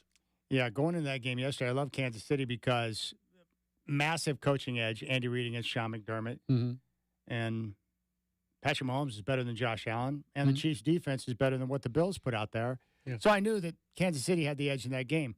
Now you go to Baltimore, the Ravens' defense is better. The coaching matchup is even. Yeah. And the quarterback matchup, I do agree that Mahomes is the best on the planet, but there's not much separation between Mahomes and the MVP. Yeah. It's closer to even than not even. Exactly. So here's what I know about the Ravens. Their roster is the best in the NFL. Their linebackers are really good, and Roquan Smith is amazing. They have guys who can deal with Travis Kelce. Secondary is aggressive. They also have the defensive line that can help control that Kansas City Chief running game. It's going to be hard for the Chiefs to have balance. Yeah. It's a difficult matchup for Kansas City. Yeah, and I think Baltimore's finally got that thing figured out a little bit on offense, the balance between their quarterback running the ball and passing the ball. Yeah. They've got a much better passing attack. And I still think that Lamar would rather run it than pass it. I mean, he's a very willing runner. I'll say that for him. And they still call running plays for him. But you'll see him in the pocket more. And I mentioned to you before the show, the problem with this guy, Lamar Jackson, is he doesn't throw as well if you can get him off platform a little bit, if you can chase him a little bit, if you can get him to have to throw on the run. The problem is if he's on the run, he's then dangerous as a runner. And you don't want him running around. You want to keep him in the pocket. Well, that's when he's the better passer. So I don't know what you do with him. It's going to be great to see. And I'll tell you, Kansas City defensively is really well coached too. It'll be interesting to see the kind of plan that they have for him. Yeah. He's the most dynamic runner I've ever seen at quarterback. He is wildly talented, and he was used as a weapon in that second half. Here's why I think that game was critical for Lamar Jackson. That first half was shaky for Baltimore. Yeah. You could tell that, at least what it looked like through my eyes, that Jackson was a little bit tight early in the game. They gave up the special teams touchdown, and their offense wasn't clicking. And it looked like at halftime, like Houston was in a position to put a scare into them. And then they came out, and they just relaxed and settled in, and they dominated the second half.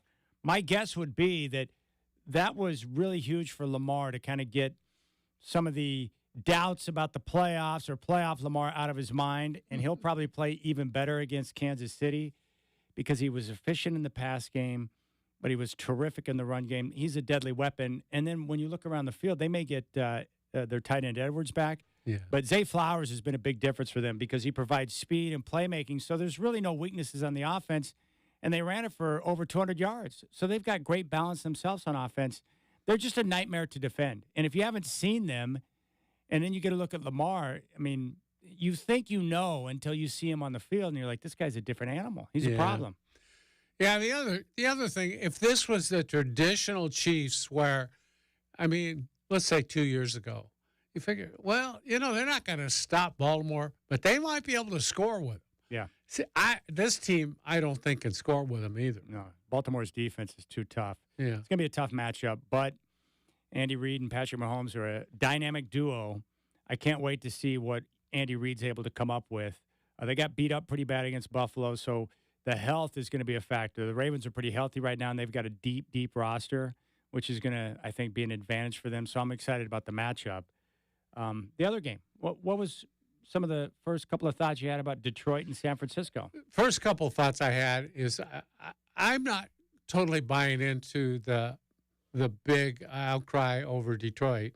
I think you're seeing a lot of emotions play out from their crowd to the players, from the coach to the players. And I think you can get carried away with that a little bit. I don't think it's going to carry them through a game at the 49ers. I think we're going to see a better San Francisco team, particularly defensively this week than what we saw last week. They're going to buckle down defensively, and it's going to be hard for Detroit to score with San Francisco. I think that's my guess. I just don't think Detroit is as good as the 49ers are. Yeah, I really don't know what to expect from the 49ers. I was so underwhelmed with that performance that they had against Green Bay. Yeah. The defensive line didn't get off. They didn't stop the run. They didn't pressure the quarterback. So Jordan Love was able to have time to deliver the football. Brock Purdy was pretty bad for most of the game. And I thought Kyle Shanahan had a bad game. I don't know what was going on there. So my whole thought with the 49ers right now is like, is that a warning sign of what's to come? It could be. Or is that kind of like we've seen with teams in the past, or is that the wake-up call where all of a sudden they're going to show up on Sunday and be more energized and play with more ferocity on defense and get after it? I don't know. I know Detroit can score, and I think Jared Goff is incredibly accurate. But their defense, I don't know if they can get enough stops to be able to win that game. I don't know. I need more time to think about that game, but I'm excited to see it because Detroit's got a terrific offensive line. That's going to be the issue for the 49ers is that Detroit's got the best offensive line probably in football. And if they can run the football and then you get the play action into the mix for Jared Goff, he could become a deadly weapon. And they've got, the 49ers secondary is okay. It's not great. That's why it's so important for that defensive front to play well. The 49er linebackers are amazing. So if that front is unable to get pressure, then all of a sudden you're asking those guys to cover against the speed of Detroit, and that can be a problem. Yeah.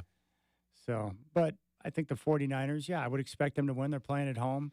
I mean, for them to be fortunate enough to get Green Bay and Detroit in back-to-back weeks after a bye week where you get the rest, not making the Super Bowl would be a total disaster for that franchise. Yeah. No, they're supposed to be in the Super Bowl. They were built to be there. Everybody said they've had the talent to be there. They should be there. Now, winning, it's going to be another problem, but they should be there. I just love these coaches who they talk about being aggressive. They want to do this. They want to do that. And a lot of these guys, they get into a tough situation inside of 2 minutes and a half. And what did we see Shanahan do? He clutched up and went conservative mode. Yeah. That can cost you, too. Being overly aggressive can be costly. But you know what? Not going for it when you got a lot of time on the clock and multiple timeouts, playing it safe can get you beat, too. Yeah, a guy on the other sideline, though, he better be careful with some of his gambles. I keep waiting for one of those 4th and 5 things to blow up in his face. I love Dan Campbell, but I'm always afraid that he's just one step from blowing a gasket, and then he's going to start calling all sorts of crazy things. I know it. Like McDermott with that fake punt yesterday. Hey, Coach, what are you doing? You're not down 20? You're not down 3 scores, moron? He lucked out that Kansas City fumbled that football. I can't believe he went for that fake punt. He might have gotten fired. If Kansas City had gone down and scored, they end up winning that game by 2 touchdowns probably. That was an awful play. And it had no chance of success. No. It was ill-conceived from the start. I mean, if you're going to call that play, you better be darn sure it's going to work. Like, you just know it's like, oh, that's the look. We're going to do it. When they were trying to line up for it, they just looked disorganized. You should have called a timeout or something. Well, at least the quarterback was there to say, hey, it's not the kicker's fault. There's many other plays to the game. Okay. Whatever, Josh. Sure. You did everything you needed to do to get your kicker in a position to tie the game, and he wide right, baby. Right. All right, when we come back, more football. I'm going to talk a little bit about Jared Goff. His transformation has been pretty amazing. Championship weekend is going to be awesome. That's Dwight. I'm Chad. You got the Rip City Drive.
You're listening to the Rip City Drive with Dwight and Chad on 620 Rip City Radio. Brought to you by Lazy Boy. What's your strategy for comfort? Listen on your free iHeartRadio app for all your music, radio, and podcasts.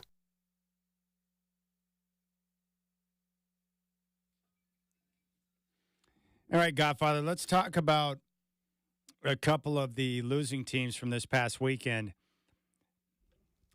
I got to give a lot of credit to the Green Bay Packers organization. I thought they were crazy when they drafted Jordan Love and disrespected Aaron Rodgers. I couldn't understand why they were trying to move on from Aaron Rodgers. And if you look at this team midway through the season, it's week 8. They're 2-5. And they look like they're not going to the postseason. And Jordan Love at that time didn't look like a guy that could be a big-level, big-time quarterback. Well, you fast forward after some patience. They went 7-3 in their final 10 games. They crushed the Cowboys in the wild card round. And Jordan Love down the stretch was tremendous, and he ended up having a big-time season.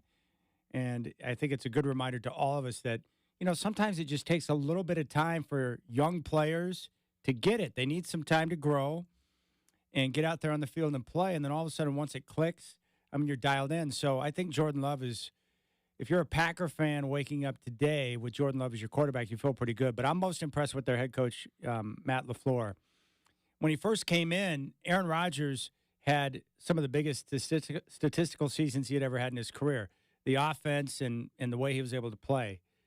But that success that LaFleur had early with the Packers, I wondered, is that more Rodgers than it is coach? Mm-hmm. Well, fast forward now. Look at the work he did with Jordan Love this year. Look at the development of Love and the other young players, especially at receiver on the offense. He clearly knows how to deal with star players because he had a great relationship with Aaron Rodgers when he was there.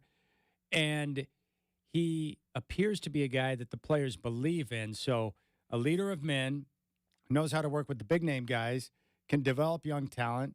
Like Matt LaFleur is impressive as heck. And if you have him with a young quarterback and a young roster that is going to get better, and they draft well traditionally, and they develop their players, like the Packers appear to be in a great spot. Yeah, it's funny. You think back at the quarterback situation, they got a lot of heat. Mm-hmm. Oh, these many years ago when they drafted a kid named Rodgers out of Cal, when they had Brett Favre. Mm-hmm. Favre was upset. Everybody was up. What are you doing? Then they do the same thing. And I know Andrew Brandt, who worked for the Packers for years, he tweeted several things that were core values in the Packer organization. One of them is draft your quarterback before you have to. And it's like, that's exactly what they've done twice. And it's really paid off for them big time in getting that guy and have him serve an apprenticeship behind a really good quarterback and then move on. It's almost a secret for what they've done, a secret to their success, because no one else is doing that. Nobody does that. It's amazing, but many, many years ago, they brought Mike Holmgren in, and he was the one that, made the move to bring Brett Favre in and develop him as a quarterback. But they got Reggie White to commit when free agency first became a thing. And ever since then, the franchise has been in a great spot. I just am impressed with the way they were able to close out the year. And now I look at Jordan Love, I'm like, he was in that game, great poise. He made big-time throws like he did against Dallas. Yeah. He made the bad throw at the end of the game, but that was in a pressure situation where he was trying to make a play for his team and made a bad throw. Elway did that many a times in those type of spots. It happens. They all do it. Yes. But he looks like a guy that can really play. So I was impressed with the Packers, and I think if you're a Packer fan today, you got to feel great. And I think the other team, the Houston Texans, what a year for the rookie head coach DeMeco Ryans and the rookie quarterback C.J. Stroud. Stroud might be a top 5 quarterback today. He's big time.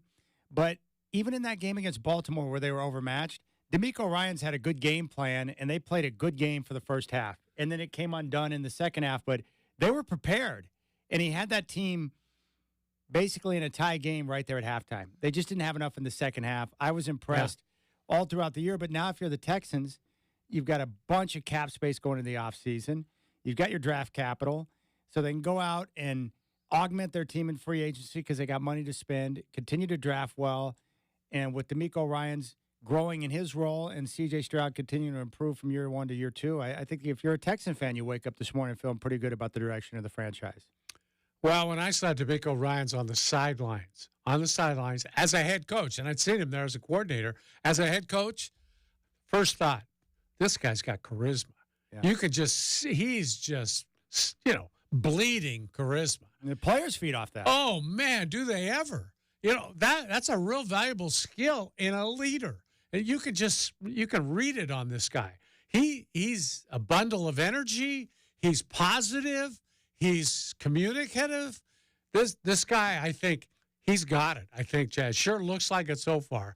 But he could be the next great coach in that league. He's in a great spot, too. All right. Of the 4 teams, I want to ask you about Lamar Jackson. I know you had your doubts about him entering the playoffs. Absolutely. Do you feel differently about him today than you did before the playoffs started? Absolutely, yeah. Second half of that game over the weekend. First half, I'm still seeing maybe he's not quite there yet, confidence-wise. But something happened at halftime. He said he chewed out a lot of his teammates at halftime. He really took charge of the locker room and basically said, this is not us. Come on now, let's go. And got people going, and he got himself going. And I think when you call out your teammates, you're calling out yourself. Yeah. So you have to be better, too. And he was. I mean, the second half was cruise control. I mean, he took over the second half and dominated that game. He did himself. And that was great to see for him.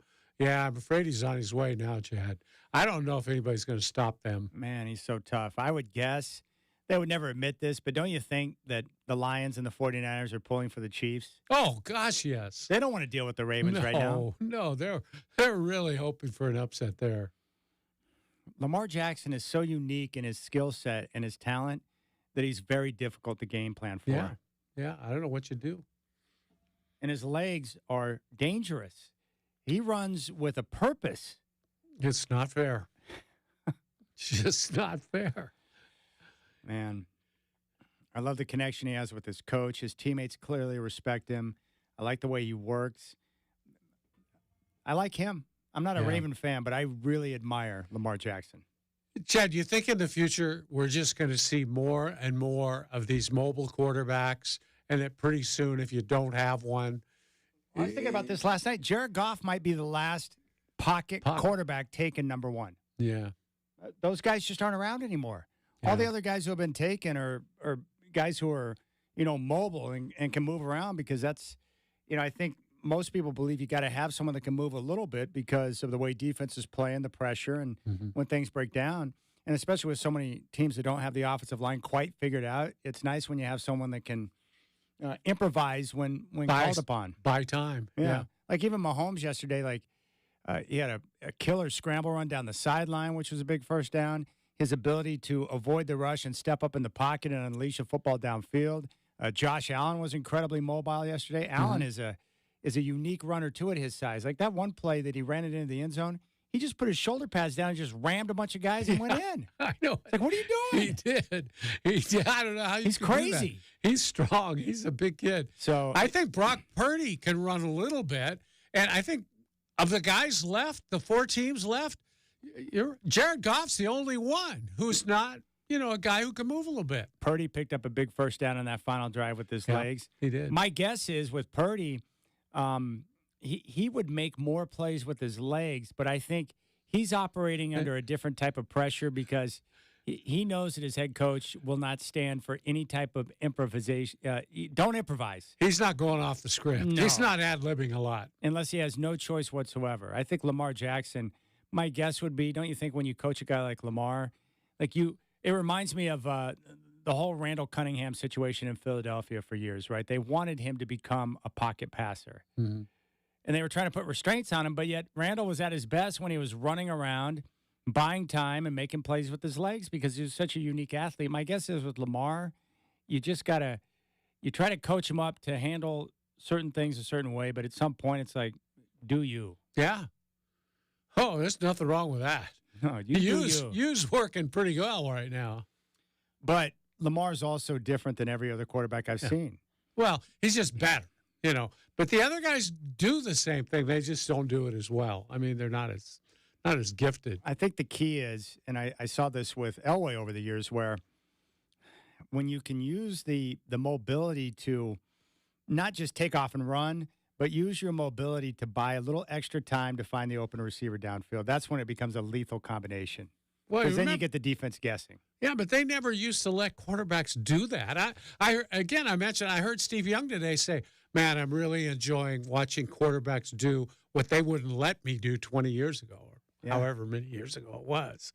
But no, you stay in the pocket. What are you doing? Yeah, Young is convinced that you got to be able to move in today's game. Yeah, to be able to play.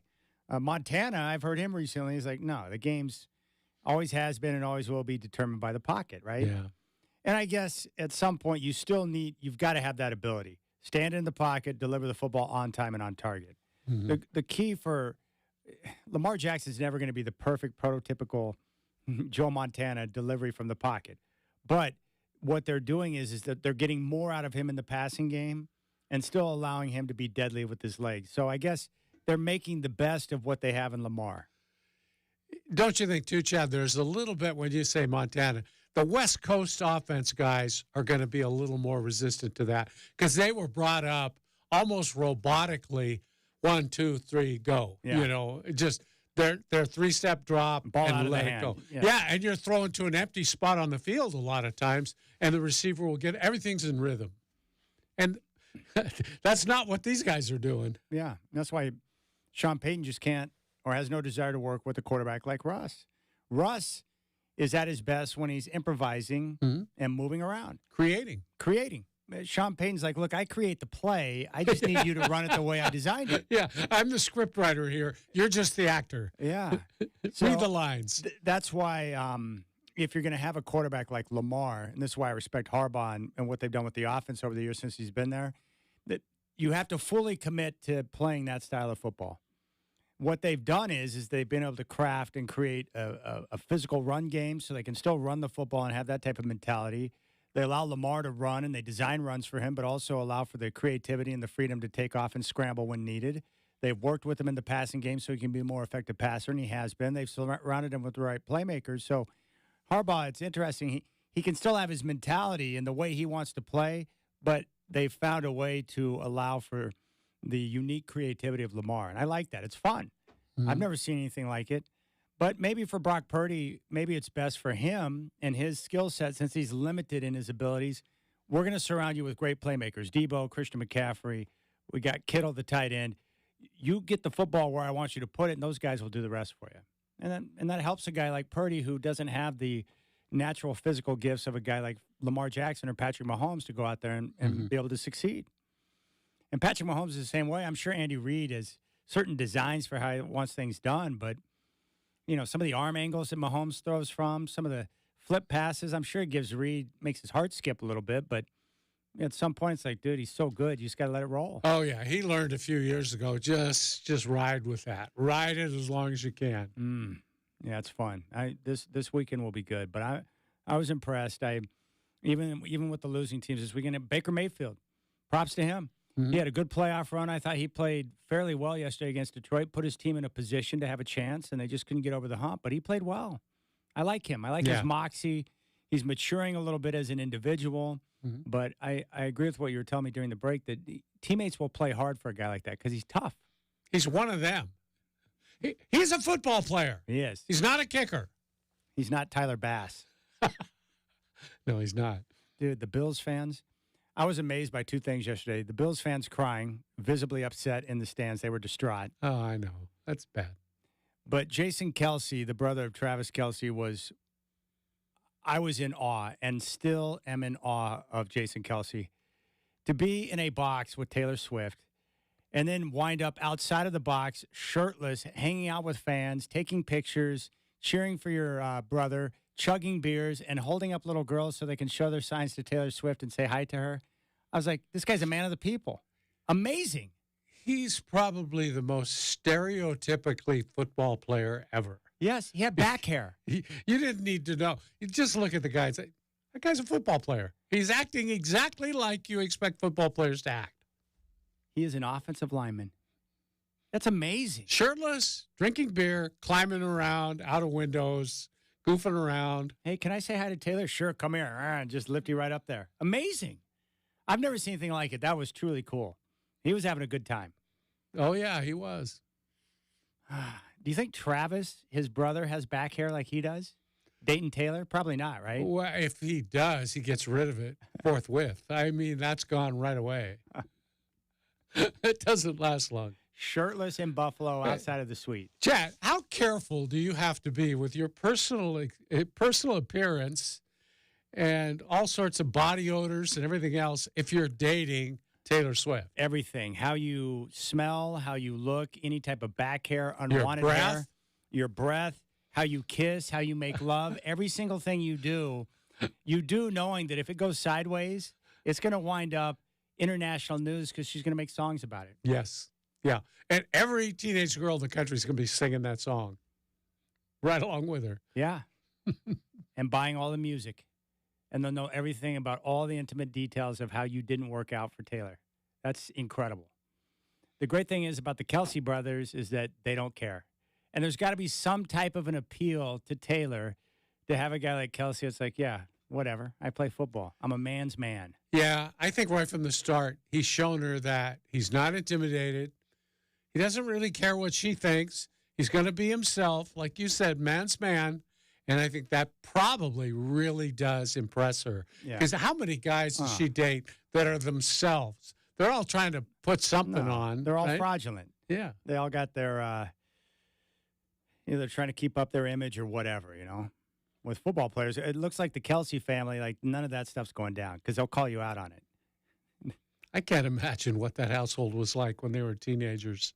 Can you imagine how much food? My dad used to have mini strokes when he would come home after we had just gone to the grocery store like the day before, and 2 boxes of cereal have just been crushed. Because I'd wake up in the morning after sleeping in until noon during the summertime, and I'd eat a whole box of cereal, What did I care? I was a growing boy. I had to eat. 2 boxes of cereal. And they were probably not healthy. It wasn't Wheaties or shredded wheat, was it? No.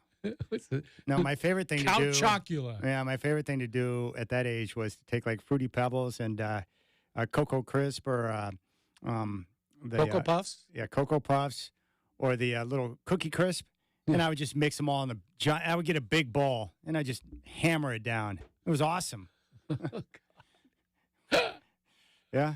And now you're so healthy. It's amazing. That must have been, you were shocked into being healthy by all that stuff. I don't know how it happened. Because I wasn't like that when I was younger. I was whatever I wanted, man. I would get after it. Oh, that's crazy. Jason Kelsey. You're right. It was amazing to watch him climb back into the suite. He's pretty nimble for a big guy. Wow, he didn't even climb. I mean, he just jumped into it, really. He's explosive. He was taking off, man. He was a rocket at the launch pad. I saw pictures of his wife, too. He married well. Did he? I don't think I've seen She's probably used to the nonsense, right? By now. Oh, gosh. Marrying into that family? Wild. That wedding reception was probably pretty wild, too. I would guess. That was a crazy day yesterday. Oh, we forgot to talk about Romo. Last year, we'll talk about Romo. We'll finish out with Romo, yeah. Yeah.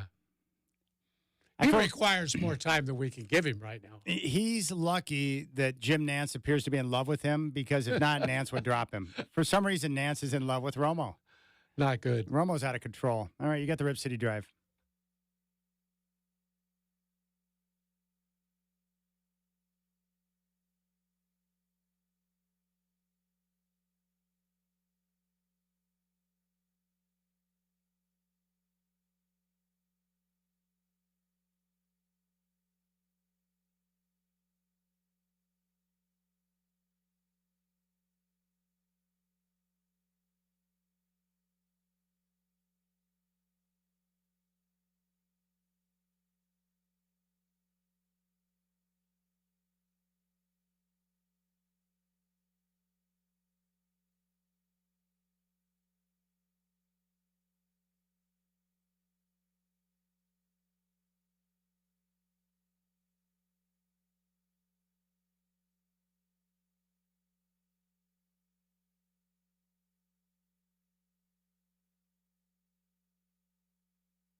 Rip City Drive, brought to you by Lazy Boy. What's your strategy for comfort? Here on 620 Rip City Radio. Listen on your free iHeartRadio app for all your music, radio, and podcasts.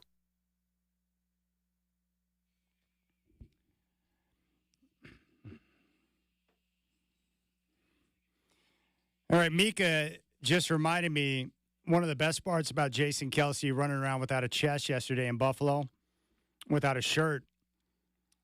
His daughter said, "Mom, Dad's boobs are showing." Yeah, I heard about that. I like that. It is fun to be able to embarrass your children. I enjoy that. Dad, stop. What are you doing? Oh, that girl's got many years ahead of her father embarrassing her. You can bet on that. 100%. Gosh. I love doing that at one of Kaylee's band concerts at school because it's usually pretty quiet. You'll get the applause, and I'll be like, "Yeah, Kaylee!" Oh, God. She hates it. But girls especially are very vulnerable to their fathers embarrassing them. I found that out. Yeah, I can't resist the temptation. Yeah. Yeah. It's easy to do. I love scaring her. We have this thing where we like to hide out and try to scare one another. And so she got me good the other night, and I heard her. I just happened to be downstairs when I heard her getting ready to make her way downstairs. So I tucked right behind the wall, and she came down and made the turn the corner on the stairs. And I go, "Ah!" And she basically went right down to her bottom. She goes, "Dad, you almost gave me a heart attack." My daughter always had a way of saying it. Dad! She drew it out like 3 syllables. Dad! It's the best. Yeah. Yeah, but if you grow up in that family, like you will have thick skin because they won't allow you to be soft. No. They're gonna really. Oh. That girl's she's gonna go through the mill before she gets out of high school. I can't imagine bringing young guys, a date home. I was going to say, young guys trying to date her. Oh, man. All right. We got to talk about Tony Romo. I have never been a fan of Romo in the booth, even early on when people were like, "Oh, this is great. He's giving us the plays before they happen." I never thought that was good because I want a little intrigue before the play happens. I don't need Romo trying to tell me exactly what's about to go down. I'm not a fan of that.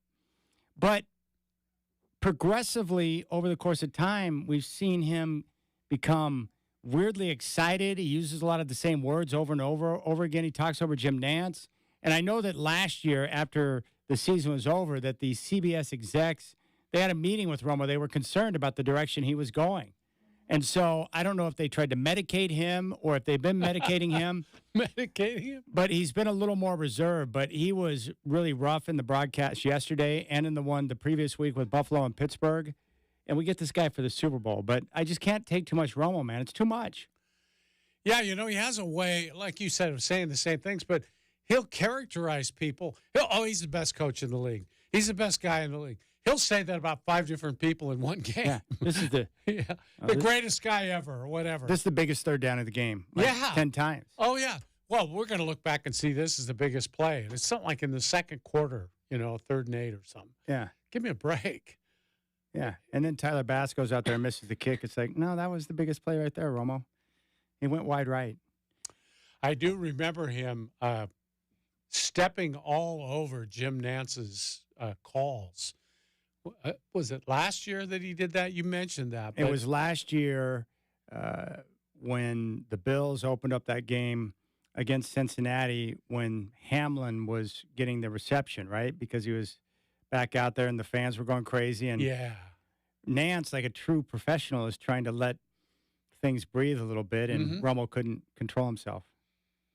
That went viral, as I recall. Yeah. It's like, hey, Romo, what are you doing, man? Settle down.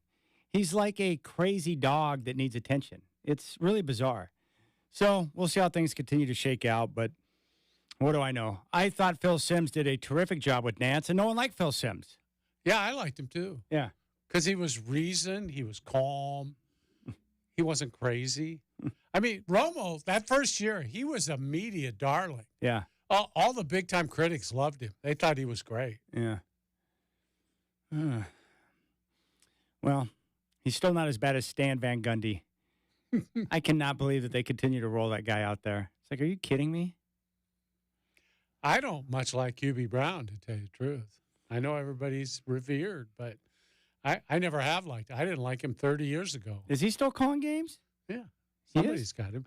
He's like on somebody's third team. When are you going to badmouth Joe Buck, the worst of them all? I like Joe Buck. I do too. He's lousy. He's terrible. What is there He's not taught to like me how about to it? listen to the Yeah, game. no from a one in the radio Bay feed. Area likes Joe Buck. Oh, that's one It's of a those. Bay Area thing, yeah. No one in the Bay Area is down with Joe Buck. But Troy Aikman, like if you listen to a game with Aikman and then you go to Romo, Aikman is on top of his game. Yeah. Yeah. Really good. He is. Very well informed. He's looking at film. Even a lot of people don't like Collinsworth, but the thing I respect about Collinsworth, he's looking at a lot of video. I think Collinsworth does a heck of a job. I like him.